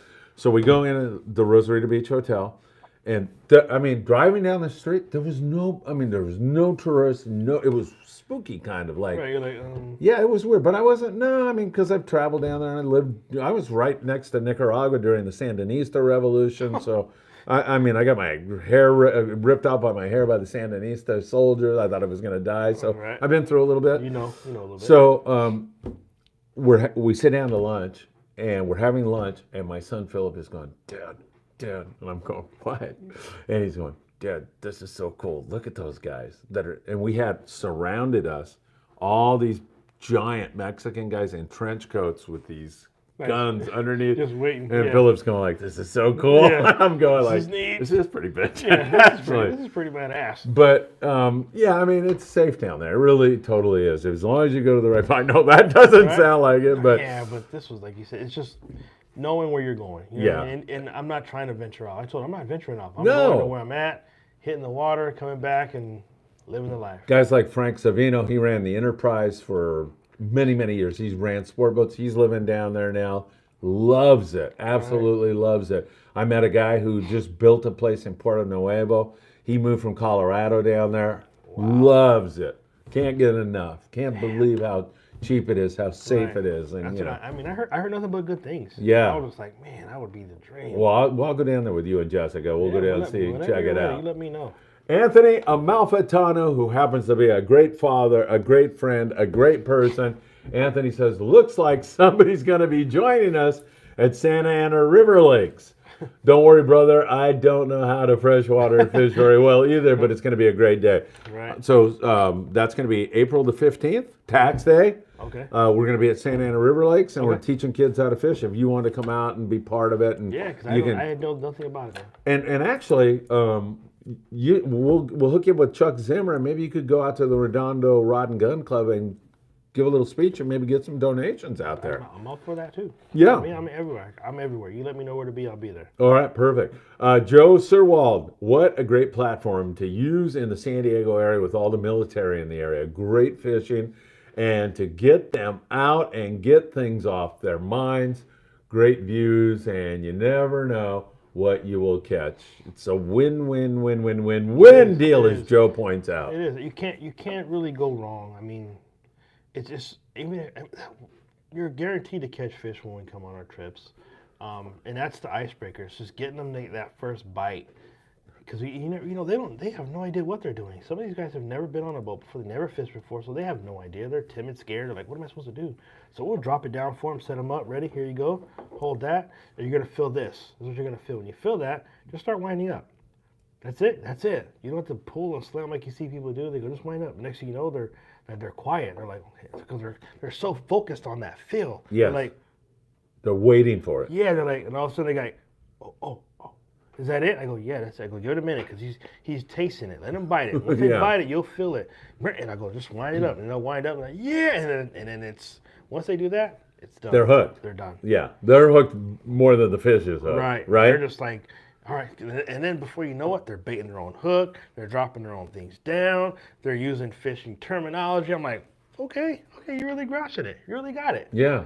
I never really realized how profound a fishing trip can be. When I was a kid, it was just a fishing trip. Right. And I enjoyed it and I loved it, but I never thought about how it could change a I person's didn't either. trajectory in life like or I told you, anything I was else, right? catching limits. My job was to catch limits for me and my grandma. That was my job. Yeah.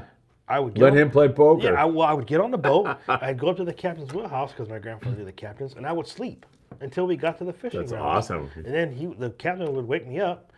Andy Velasky would wake me up, and he goes, "Come on, we got to go back down, Billy." So I'd go back down, and that's where I'd fish, and he would catch his fish, and then he'd go back in the galley and poker, and I'd limit out for both of us. Oh my God, that's what a childhood! Right. What a great memory. Yeah, And your grandpa known, playing poker, I love that too. You know, I would crawl under the table because the old guys would drop quarters because they couldn't pick them up. Yeah. I'd go down there and maybe pick up $1 or $2 in quarters. And, Oh, they let you keep it? oh or? yeah. Well, yeah. I just thought, all right, that was cool. That I got is $1, right? awesome, man. $1 in quarters. And those memories will never leave you. Never. Guaranteed. Never. Yeah. Never. I think it's fantastic. Your wife is laughing her tail off. She put a bunch of laughing emojis up there. Jessica, we're not kidding. We're dead serious about that. We are going. We are going. So many great places to eat and so many great places to see. We did a trip with my buddy Rick on. We drove down there and spent the night at a hotel, and then we drove across the border early that morning and got on the boat, went fishing, came back, and we went to this restaurant right there. You know, in Ensenada, you know where they have like the touristy area. Yeah. And then there's like the restaurants that are not really restaurants; they're more like canopies. Yeah. set up, but they have like it's almost like it's the home kitchen that they've turned. So anyhow, we go there, and the lady brought I think 3 buckets of beer, and then she brought each of us like 6 tortillas and each of us beans and rice. And I think our bill for it was 6 of us was maybe like $30. Yeah. It's incredible, right? You want more? And we're like, yeah. So she brought more, and I was like, are we paying like as a bundle? And he goes, just eat, man. They just bring it.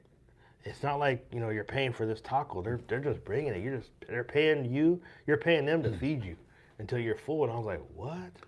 And I didn't think I was like, this is crazy. And it's like, you don't like that. You don't get that here. no, I mean, and you can have like requests, like Yes. you can drive up to a restaurant. Let's say you caught a bunch of fish, and hey, I wonder if they'll cook it for us.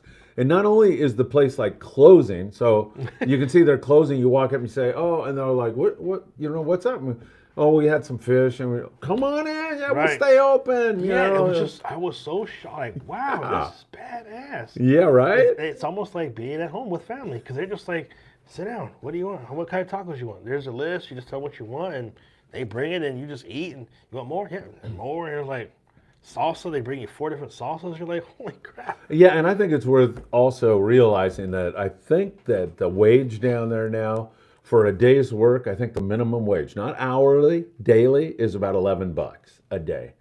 Are you So serious? yeah. So some people will say, well, then I'm going to tip according to come on. American standards. Throw Tip them a to your $10 bill or a $5 bill. I'll tell you a funny story about that.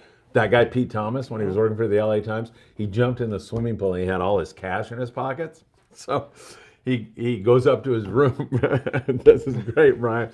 And he lays all the cash on his bed. And then we go out to dinner. Yeah, exactly. Yeah, I know where it's coming. Yeah. And so we get back and there's None. roses all over. Well, the maid thought that was, yeah. And he's like, whatever. Right? I'm going to chalk that one up and keep moving. I mean, what do you do about that? It was so funny, man. What do you do about that? Yeah. But I mean, he's a giving guy too. Like, I watched my son, some guy came up to my son at a gas station and said, hey, I've run out of gas. And he had his gas can and he started going to a long story. My son goes, go ahead. You know, Right. so I look over, the gas can's like 18 gallons or something. I go, hey, he's up to $50. And he goes, I don't care. Right, You know, like, he needs it, I guess. Yeah, it'll come back to me. I ain't worried about it. It'll come back. Dan Smith says, great show. Isaac throws us $20 tonight on the show. Just made a $20 hit to us. We appreciate it so much. Great show, great cause for what you're doing, supporting our vets. I have Appreciate it. so much respect for you Right. after talking to you. Right. I think that's going to show through in Yeah, this. I heard nothing but good things about you. Like I told you. When Well, I I first, have a lot of people when who I lie first out there started- for me. when I first started this, I reached out to Joe and I told him what I was doing. Great And guy. he goes, "You gotta talk to Phil, and you gotta talk to Phil." And I didn't know you at the time. I had no idea who you were, and I just remember looking you up, and I was like, "Man, this guy does some crazy stuff." Then I was like, "Wait, he's in China. What the hell is he doing? That's Yeah, pretty right. badass, right?" But this was like maybe 3 to 4 years ago when I started, and it was like, "You got to meet him." And we just kind of separated, not because like anything bad. He just went to the drill field and did his thing. Yeah. Life happens, and he Yes. was moving. Yes. But then now that I don't know what we said or something to where we came back just talking, and like I said, I reached out to him today about his brother, and but he's like, "Dude, that's crazy how the life is just kind of full circle. Like here, me and you are after me and him talked 4 or 5 years ago." I reached out to him today for his brother too. So I mean, it's just like this weird Right. bringing us together Right. for this show tonight. This is unplanned stuff No, we didn't do it that's on purpose. unraveling right here, Right. and it's incredible. Like I told you, I'm a big believer in signs. Yeah, Big believer in maybe signs. divine providence in some way, right? Who knows? Yeah. Whatever it is, but it's happening. I probably fished with Joe, I want to say 3 times, and that was several years ago. I don't even know how many. I'm going to say 8, 10. Maybe. And we have maintained, because I saw him for the good father, Right. husband, person Right. he was. I could see it clearly. I It could was see what a obvious. good guy It he was. obvious. I never met him in person. believe it or Yeah, not, just and I wanted to maintain that with him, and I have, and super good guy. Man, when he sent me this, I mean, I'll guarantee you that'll be in my, if I have a coffin, Oh yeah. that'll go in Probably with go me. right on the top. That comes from, just love. It is. Joe Patino made that for me. Right. And I got that, and I just went, wow, I This mean, is one of those things you're like these. yeah. I have a Marine Corps brother that makes these. And he made that for you? Yeah. Semper Fire. What does it say right there? I can't read it. My glasses suck. Yeah. Semper Fire Rustic Designs. Beautiful. Mr. James Viestra. He makes those for us. Let's get back to that in a second. But Anthony Malfitano just threw us $10. Anthony, thank you. Sweet. Charles Zimmer, $20. Charles, he's a great. You got to meet him. You will meet him. I will. April the 13th, unless that's too far, and then April the 15th for sure at the lake. Okay. If you can make one of those, go to the lake event. We'll get you in, and then Okay. you can help us with the kids, and Sounds then great. meet some really super good guys. Joe Surwald, how often are you able to put these trips together for the vets? Is this an annual event or a couple of times a year? When I first started this, we did once a year. I felt that my brothers and sisters deserved a lot more. So now we're trying to do one every other month.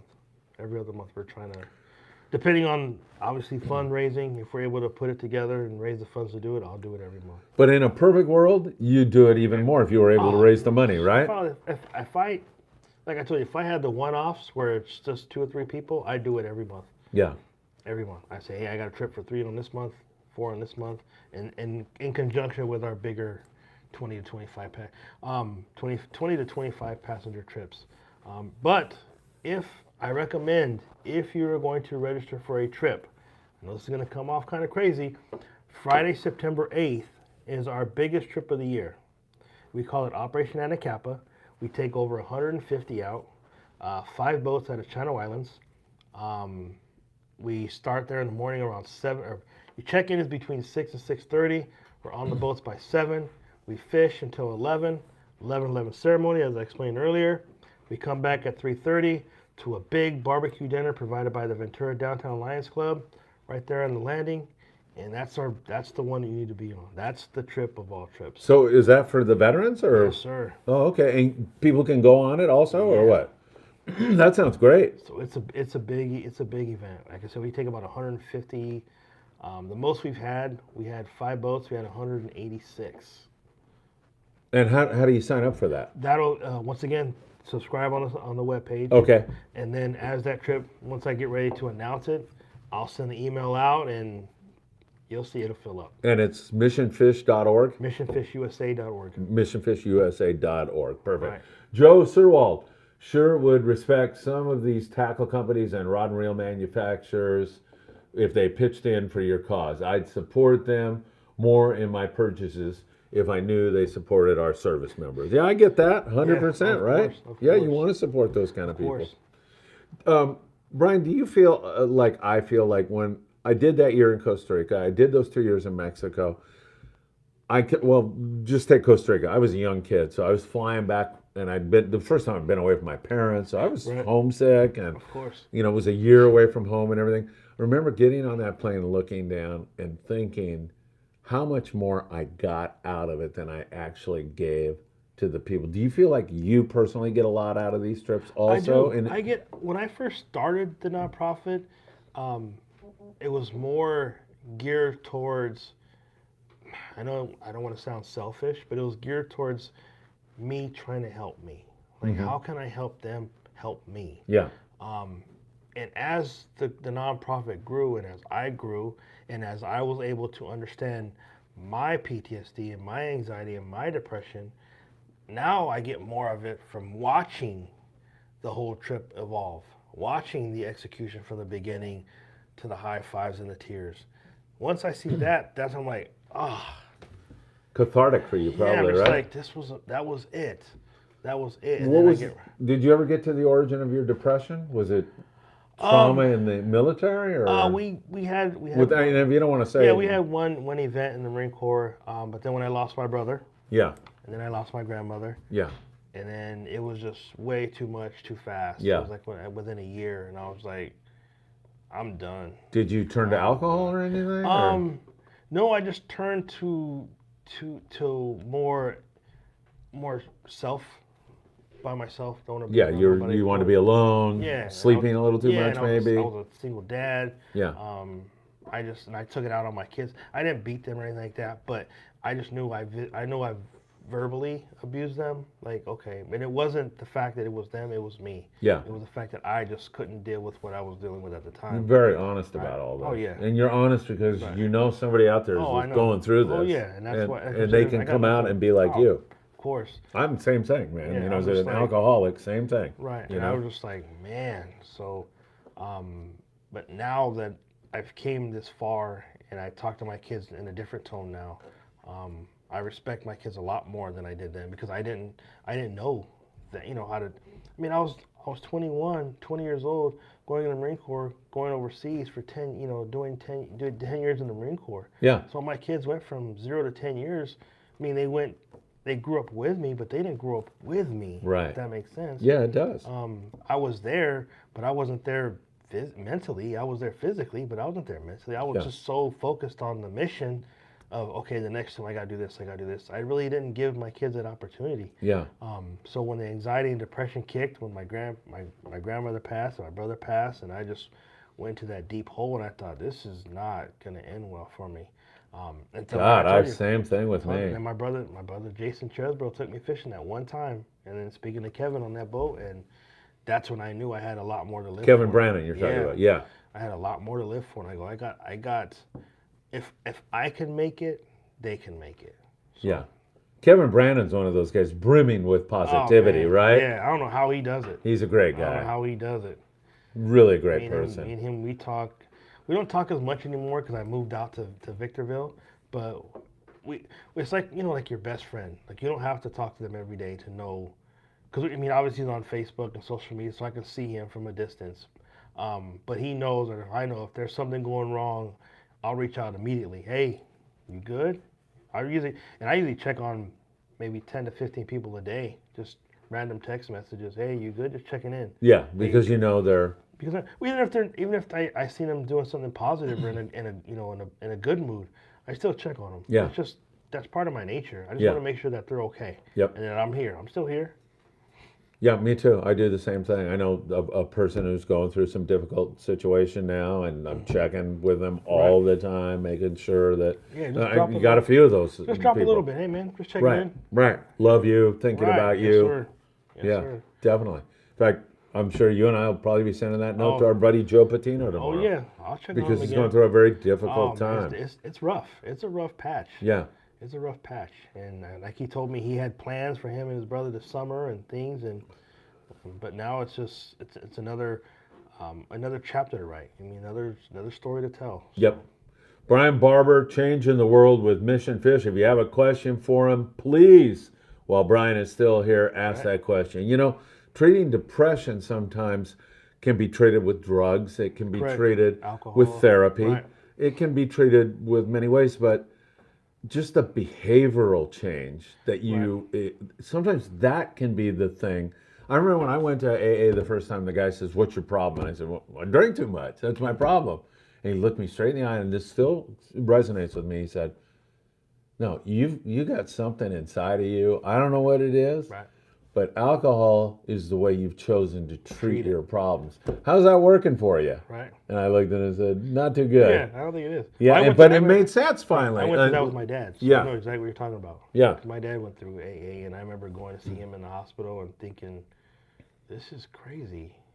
You know, what is it really going on? What is really going on with this? Right.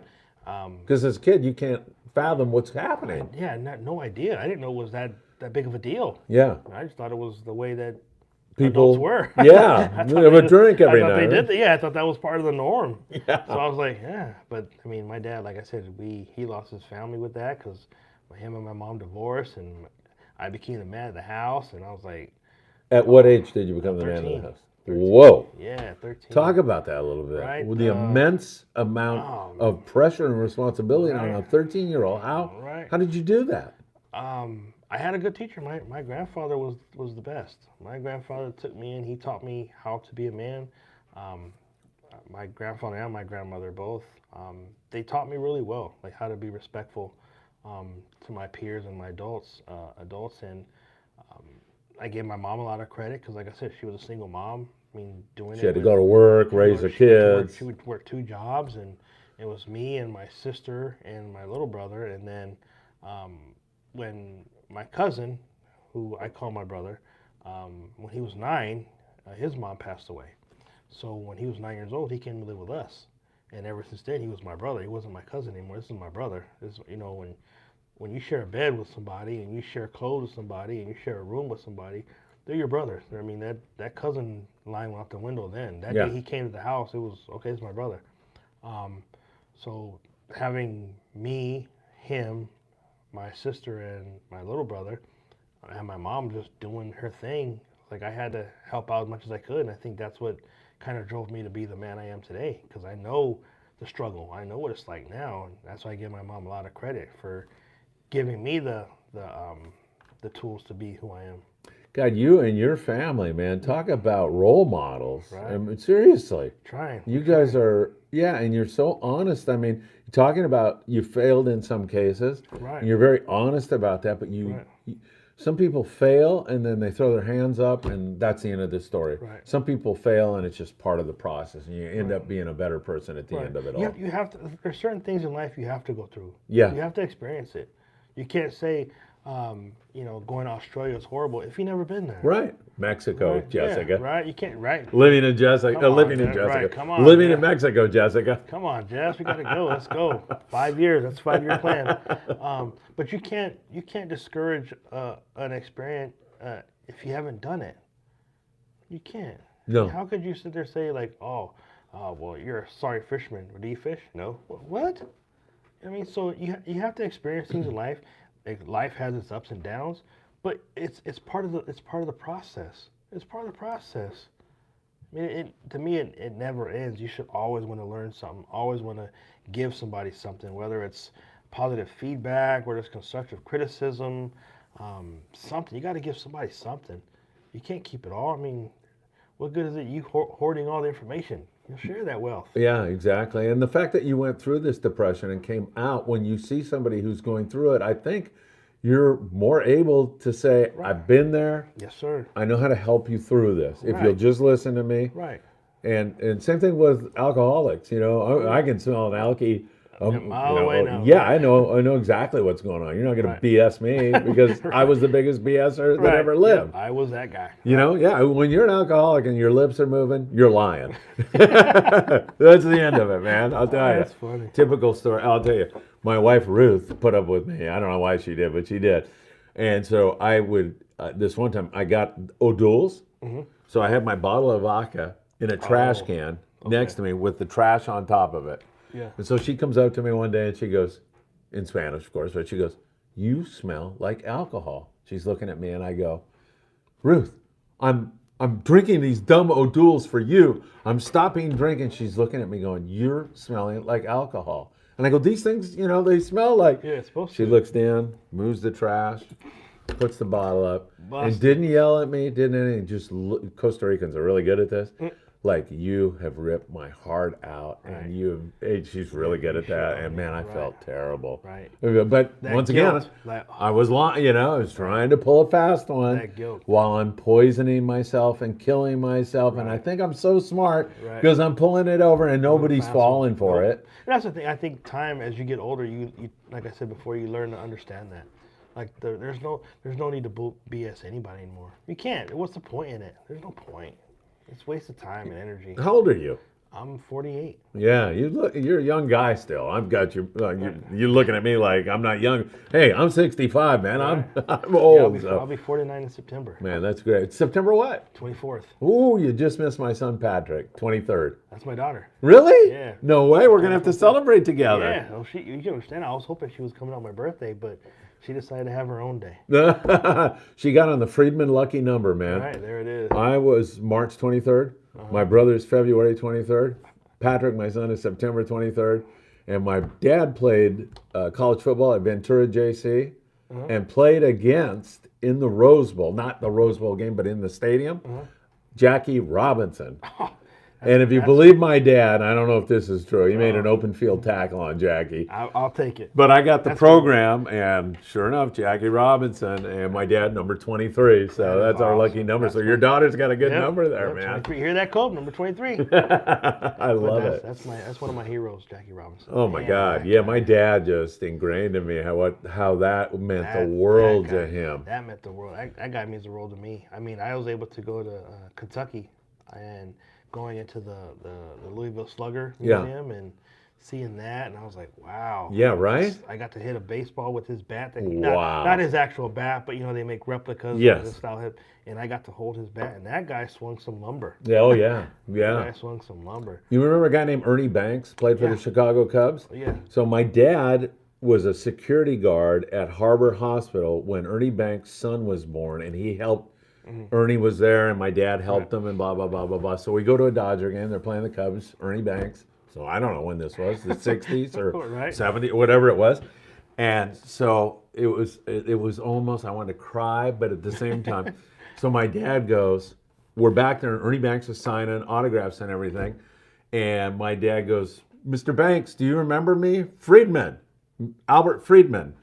And he looks at him and just turns away and just keeps signing. And I go, "Oh, I feel so bad for my dad." Yeah, yeah. And he's signing. He said, "Where's Friedman?" And my dad goes, "Right here." And he goes, "I do remember." And then Right. my All of a sudden dad it was just like lit up. Yeah. Like, yes, I won. Do you see that, boys? I know. Right. Because, oh man, I felt like, oh, my poor dad. But then Ernie Banks was just so gracious. And we got the ball signed by Ernie man, Banks that and was everything big. else. I mean, it was so cool. But you remember that, though, right? I do. I'll never forget that. That was awesome. I'll never forget that, was man. awesome. I'll never forget going to when Notre Dame would come out here to play SC, we'd go to the Notre Dame breakfast and sit with the players. Really? And my dad would get us into that. And it was like the day before, or maybe, I can't remember, maybe it was the day after, and you went to Mass, and then you sat with the Notre Dame guys. And it was just like, cool. those guys are like, when you're a kid, when you're 7 years old. Even as adults, these guys are massive. Yeah, I know. So that's why you see the brainwashing and the Notre Dame flag and everything here. Isaac says, great show.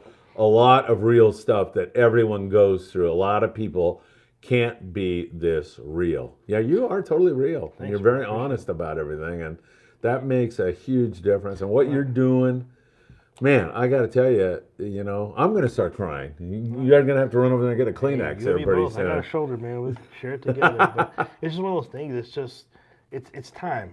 You know what I mean? It's time. There's nothing to hide. I mean, there's nothing to show, oh, I'm not a normal person. I mean, I hurt like everybody else hurts. I struggle like everybody else struggles. What I like about this, especially given today's environment where I feel like everybody is trying to separate us. Black, white, can't get along, men, women, gay, straight, just like portion us out into these little voting blocks. Right. This is just bringing people together. Trying. Because you don't care about I what give- color somebody give is, two or if shits they're about it, Catholic or man. Jewish or I don't atheist. care. Or I don't care what you have for breakfast. Yeah, I think right? just come out and fish. Yeah, Come on, fish. Come out and share your story. yeah. Come on and share what helps you. I'm more interested in what helps you help the rest of us. Give me some insight on what you do. That way I can share it with these guys. Like Harry, he does his engraving and stuff. You guys see some of his work, but I can't wait. he does it. What is this thing again? Army Dog Creations. Army Dog Creation. Yeah. But what he does it. That's his thing, and I share it with everybody. And that brings him peace and Right, that's what Yeah. he does. That's what he does. But he also fishes. You know what I mean? So it's just one of those things that, like I said, whether he's talked to somebody on a trip that does it, or I hope he had talked to some other veterans that have not done it. Maybe they're getting into it, or maybe they reached out to him for certain things. But that's what it's about. It's like creating that brotherhood and sisterhood network again. And you're really good at that, because I don't know how you feel after this. How long have we been talking? Geez, we've been talking an hour and a half almost, That's it. man. We're flying here. That's it. I feel like I have a really profound friendship with you, and I don't even know if that's possible to have after 2 hours of talking to somebody. I find that very true. I talk to a lot of people, and you can tell the authenticity on them. You can. And when they tell you some stuff that they probably wouldn't tell the normal or average person, you know, okay, this is a real person. Yeah. They're not blowing no smoke. They're telling me like the real. Because I don't know how many people would come out and say, hey, I was with anglers, and I was with alcoholics. Not that many people can confess up to that or can take that truth. Some people don't know how to, but I mean, obviously we've done our thing, and we know what we're capable of doing. Yes. And we beat it. Yeah. Yes. Today, it's one day at a time, right? One day at a time. Yeah, because and if you fall down, and I've fallen down, you just doesn't? get back up and dust yourself off, and because there's a vortex when you fall down, there's a vortex that starts sucking you down, where you say, "I failed, I've screwed this up." Oh yeah, my wife is a big part of pulling that from me. Yeah. When I start to get that in that era or that zone, or I'm like, oh boy, here I go. She's like, come here, let's talk, let's do this, let's get out, let's go for a walk. Lucky guy to have her. Even though she doesn't want to live in Mexico. Right. Other than that, she's great, right? Right. She'll get there. She sees that in you. Do you still find yourself getting depressed? All the time. Yeah. All the time. So it's a constant battle. Yeah. What's wrong, Mr. Barber? I'm like, God dang, how do you know? Right. And I tell her what's going on, or I try to keep it away from her. Nothing. And then she pulls it out of me. But that's that support team and that support. That's what a loving wife and husband do. Yeah. My brother's the same way. My sister's the same way. My mother. If they see me, they reach out. Friends, I have a lot of good friends that do the same thing. I don't feel alone anymore. Whether it's the nonprofit or whether it's just me as an individual, but I don't feel alone anymore. I know if there's somebody that I want to talk to or something that I need to, I know I can make that call without worrying like who's going to answer it. I know somebody will. Yeah. I know. And surrounding yourself with positive people who have your best interest at heart is a really important thing. And that's what this program is, right? Sir. Because I know you're not getting any volunteers who are negative or don't have the ability to help others. No. You're surrounding these people who need your help with good people who are looking to help somebody. Right. Just give them that day. Just give them that one day. That's my thing. Is if I give you one day of doing nothing but fishing, interacting, sharing, and healing, I'm going to do that. Yeah, absolutely. Let's see. Nels DG. Hello from Lancaster, California. You know that guy? Nels DG. Nope, that's awesome. That is awesome, right? You got tons of people watching. So once again, you cover all of these different things. Correction officers, I often thought to myself, like being a correction officer, you're kind of in jail too, if you know what I mean. Yeah, You're locked in there with these. Right. I mean, I don't want to say Not everybody just that, are but- maniacs, but there's a lot of maniacs but then in you there. also have to go check on them. Yeah. When they get out, and you start to. I mean, you're putting your life out there daily for these people that you're hoping will turn their life around. Yeah. You're hoping that they do. I mean, who's to say you may get there and that might be the day that they lose their stuff, and next thing you know, you're in trouble. I know. That's what I'm saying. To me, You don't want to see recidivism where these guys go out and offend again. You want to see them get their life I want to back see them on. be successful. Yeah. But if I can't, I mean, I'm pretty sure there's people that have been, if you look at these categories, every category has some sort of PTSD stress in there. You have Absolutely, to. right? On the day, some of these on the daily, they probably have it. Can you imagine being a nurse in the ER? I mean, Oh good my God. goodness. Yeah, I mean, There's depends no upon. way. Yeah, I mean, like Harbor Hospital in Torrance, they see Right. all kind gunshots, yeah. all kinds of stuff, horrible stuff. Right. Kids Right. that are See, so, and you that's know, right. Before I joined the Marine Corps, I asked my uncle. I asked my uncle Andy. I said, "Hey, I'm thinking about being a fireman or a paramedic." And he goes, "That'd be awesome." He goes, "But let me ask you a question." I go, "All right, what you got?" Right? And I'm thinking, I'm gonna nail this. He goes, "You pull up to a scene and you see a child or someone that looks like your family member. Are you able to react and help?" My answer was, "Hell no." And he said, "Then it's not the job for you." yeah, yeah, That quick. I yeah, was like, "What?" All right, back to the drawing board. I just knew what I wanted to do. I was excited, and I was like, "Yeah, there's no way in hell I can do that. There's no way." yeah, But they do it every day. right. Every day. So if I can't take them fishing one day and give them a thank you from me, come on.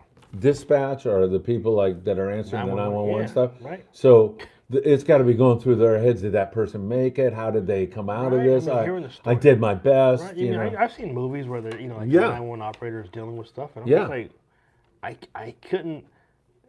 Some people can't put their feet in my shoes. There's no way I can put my feet in some of these shoes. I would lose it. Right. I would lose it daily.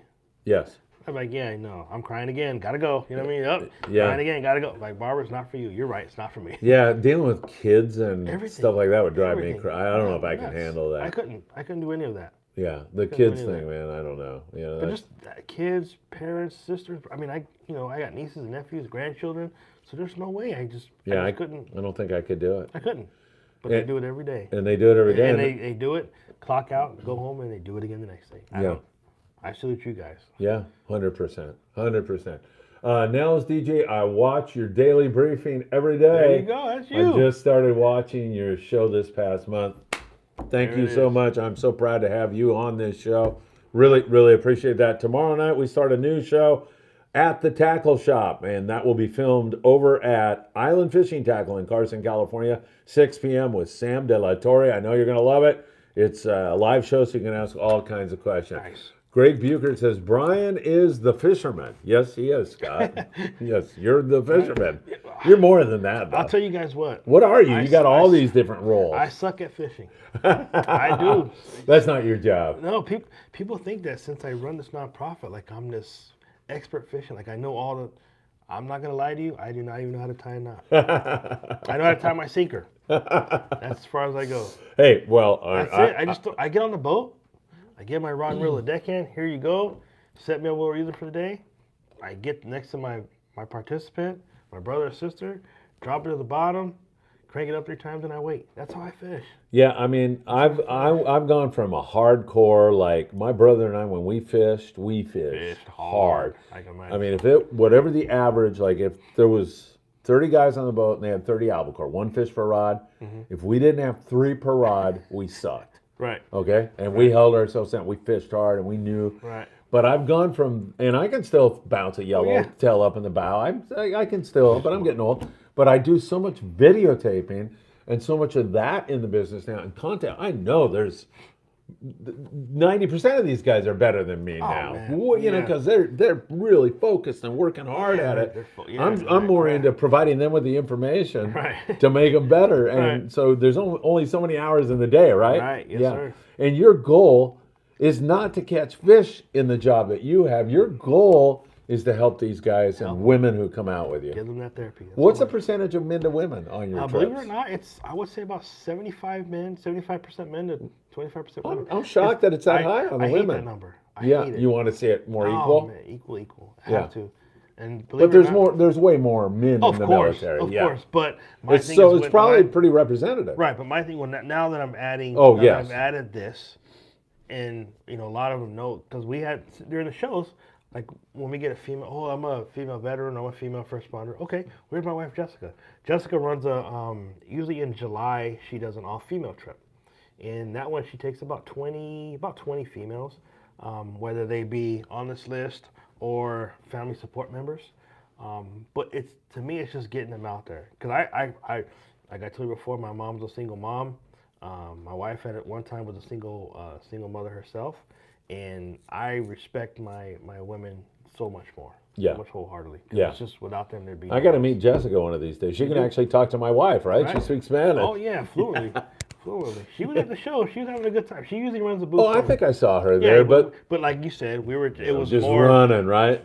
You know what I mean? Trying to get what we can get out of the show while we had the time. My guy, I told you, Bob Gifford, who I went to grammar school with, so I've Yeah, known him that's for what he told 50, me. and he was over there with you, and he was he came over and just raved about you. So then I was even more convinced. Hey, this is going to be good. I Right. can't wait to meet. Right. Yeah. Like Brian I said, and- we had this scheduled for a while. Yeah, I know. We kept like trying I to told do you, I it. don't understand how it snowed. We're up. I know.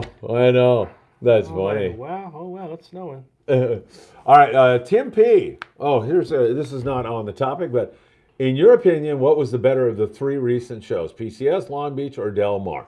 I'll give my opinion, and then you can give yours. Roger that. They were all great.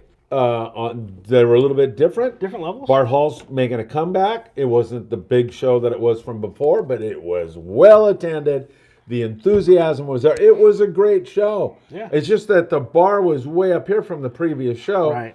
And even with the bar here, it's a great show. Right. PCS show was fantastic. They did a great job there. Again, but that was our first time making it that big. Yeah. It wasn't that big last year. Yeah, exactly. And then Del Mar, I thought was great. I think all of those shows were great, and I'm happy to see Bart back. Yeah. I'm happy to see him doing so great. I like I said, us being able to attend all three shows was great for us. I mean, we got to meet a bunch of different fishermen, a bunch of different fishing people. We got to meet a bunch of different crowds. But once again, I think they were all three shows were very successful. Yeah, I right? can't say there was anything bad about them. No. I mean, there was nothing like I was like, oh, I wouldn't do that next year. But everything I've done in all three shows, I would definitely do it again. I thought that the Bart Hall show, just because it's more recent in my memory, it was frigging crowded in those, It was. and those It had- aisles were it huge. had those it had those waves. It would get packed and then it would kind of thin out. Yeah, It would get toward packed, the and evening it would die it out, would but get- it normally does, you Right, know? but the PCS was the same way. It was busy, and then it would fizzle, then it would busy, then it would fizzle. I had a good time at all three shows. I mean, I know that hopefully those shows will be around for a long time. Yeah, It's yeah. One, it's good for the industry, and two, they're great shows. And another thing is you network there so much. Oh, yeah. And then you get to see people that, like in Del Mar, I got to see a bunch of my supporters and a bunch of veterans that have fished with us down here up there. Like, oh, you're down here? I'm like, yeah, I didn't know we were going to be down here, but you're here, so. And then in Costa Mesa, meeting some of them there, and then meeting some in Long Beach. So it was really cool to see that. Absolutely. And the community is so cool. I mean, somebody, I forget who it was, Anthony or somebody, when we first started this whole thing, they started calling this the Friedman Adventure Family. And I kind of like, yeah, right, Friedman, Right. give me a break, right? It's become that. Right. And it's become this thing where everybody looks after each other. And there's no questions that people think, we just don't allow. There's no such thing as a dumb question. Right. And I don't want anybody to feel that way. Right. I don't want because in whatever you can pick a subject out there, and all of us are ignorant on it. Yeah. Or some some of us are experts, right? Yeah, right. And so it really has become a family. And speaking of that, Daniel Leanos is here. He says, Phil, I work as a therapist, drug and alcohol counselor. Wants to get in touch with Mission Fish. He wants to help. There it is. What a great guy. So how does he do that? Does he call you or go on the he can website? go on our or? website, missionfishusa.org, or he can reach me at missionfishusa@gmail.com, or you can call me at 805-670-9220. Give that phone number slowly this time. 805-670-9220. Scott Buchert says, you're the best fisherman, and you're way better on this show than Philip is. Let's talk about you. Yeah, Scott loves to dig me. There it is. It is. You know, your mission is to help people. Scott's mission is to just rip me to shreds every day. Right. It's all fun. He's a funny guy. He must be losing his NBA bets with me tonight. Oh, there it is. Getting your butt kicked, huh, Scott? I don't have a chance to look at the games yet. Yeah, just break We'll yourself, see. right? How'd you like that San Diego last night that you bet on? man. Yeah, I'm like your grandfather with this guy. Right, that's Charles Zimmer, I'm making the executive order. He's doing an order here. There it is. Whoa, I like this. Any vet that shows up to Santa Ana River Lakes on April 15th, which you're coming to where we're helping kids. In fact, I have a flyer up there for you to take home. Chuck is going to provide them with dinner. Wow. Free lunch. And these guys don't mess around, man. They try to ruin my diet. Anytime I get near the Redondo Beach Rod and Gun Club, they're just shoveling food on you, and it's good. That's So, cool.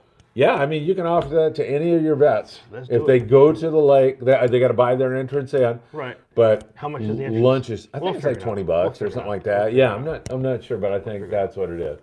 Charles Zimmer, proud Appreciate to call it, you a man. friend. Really, That I'm is serious awesome. about That's that. awesome. Even though you haven't done any drone footage lately. Hey, Chuck, can you hit Scott over the head for me, please? He's making me feel really bad. I'm getting depressed now, Brian. You're going to have to help me. Let's go fishing. Let's go.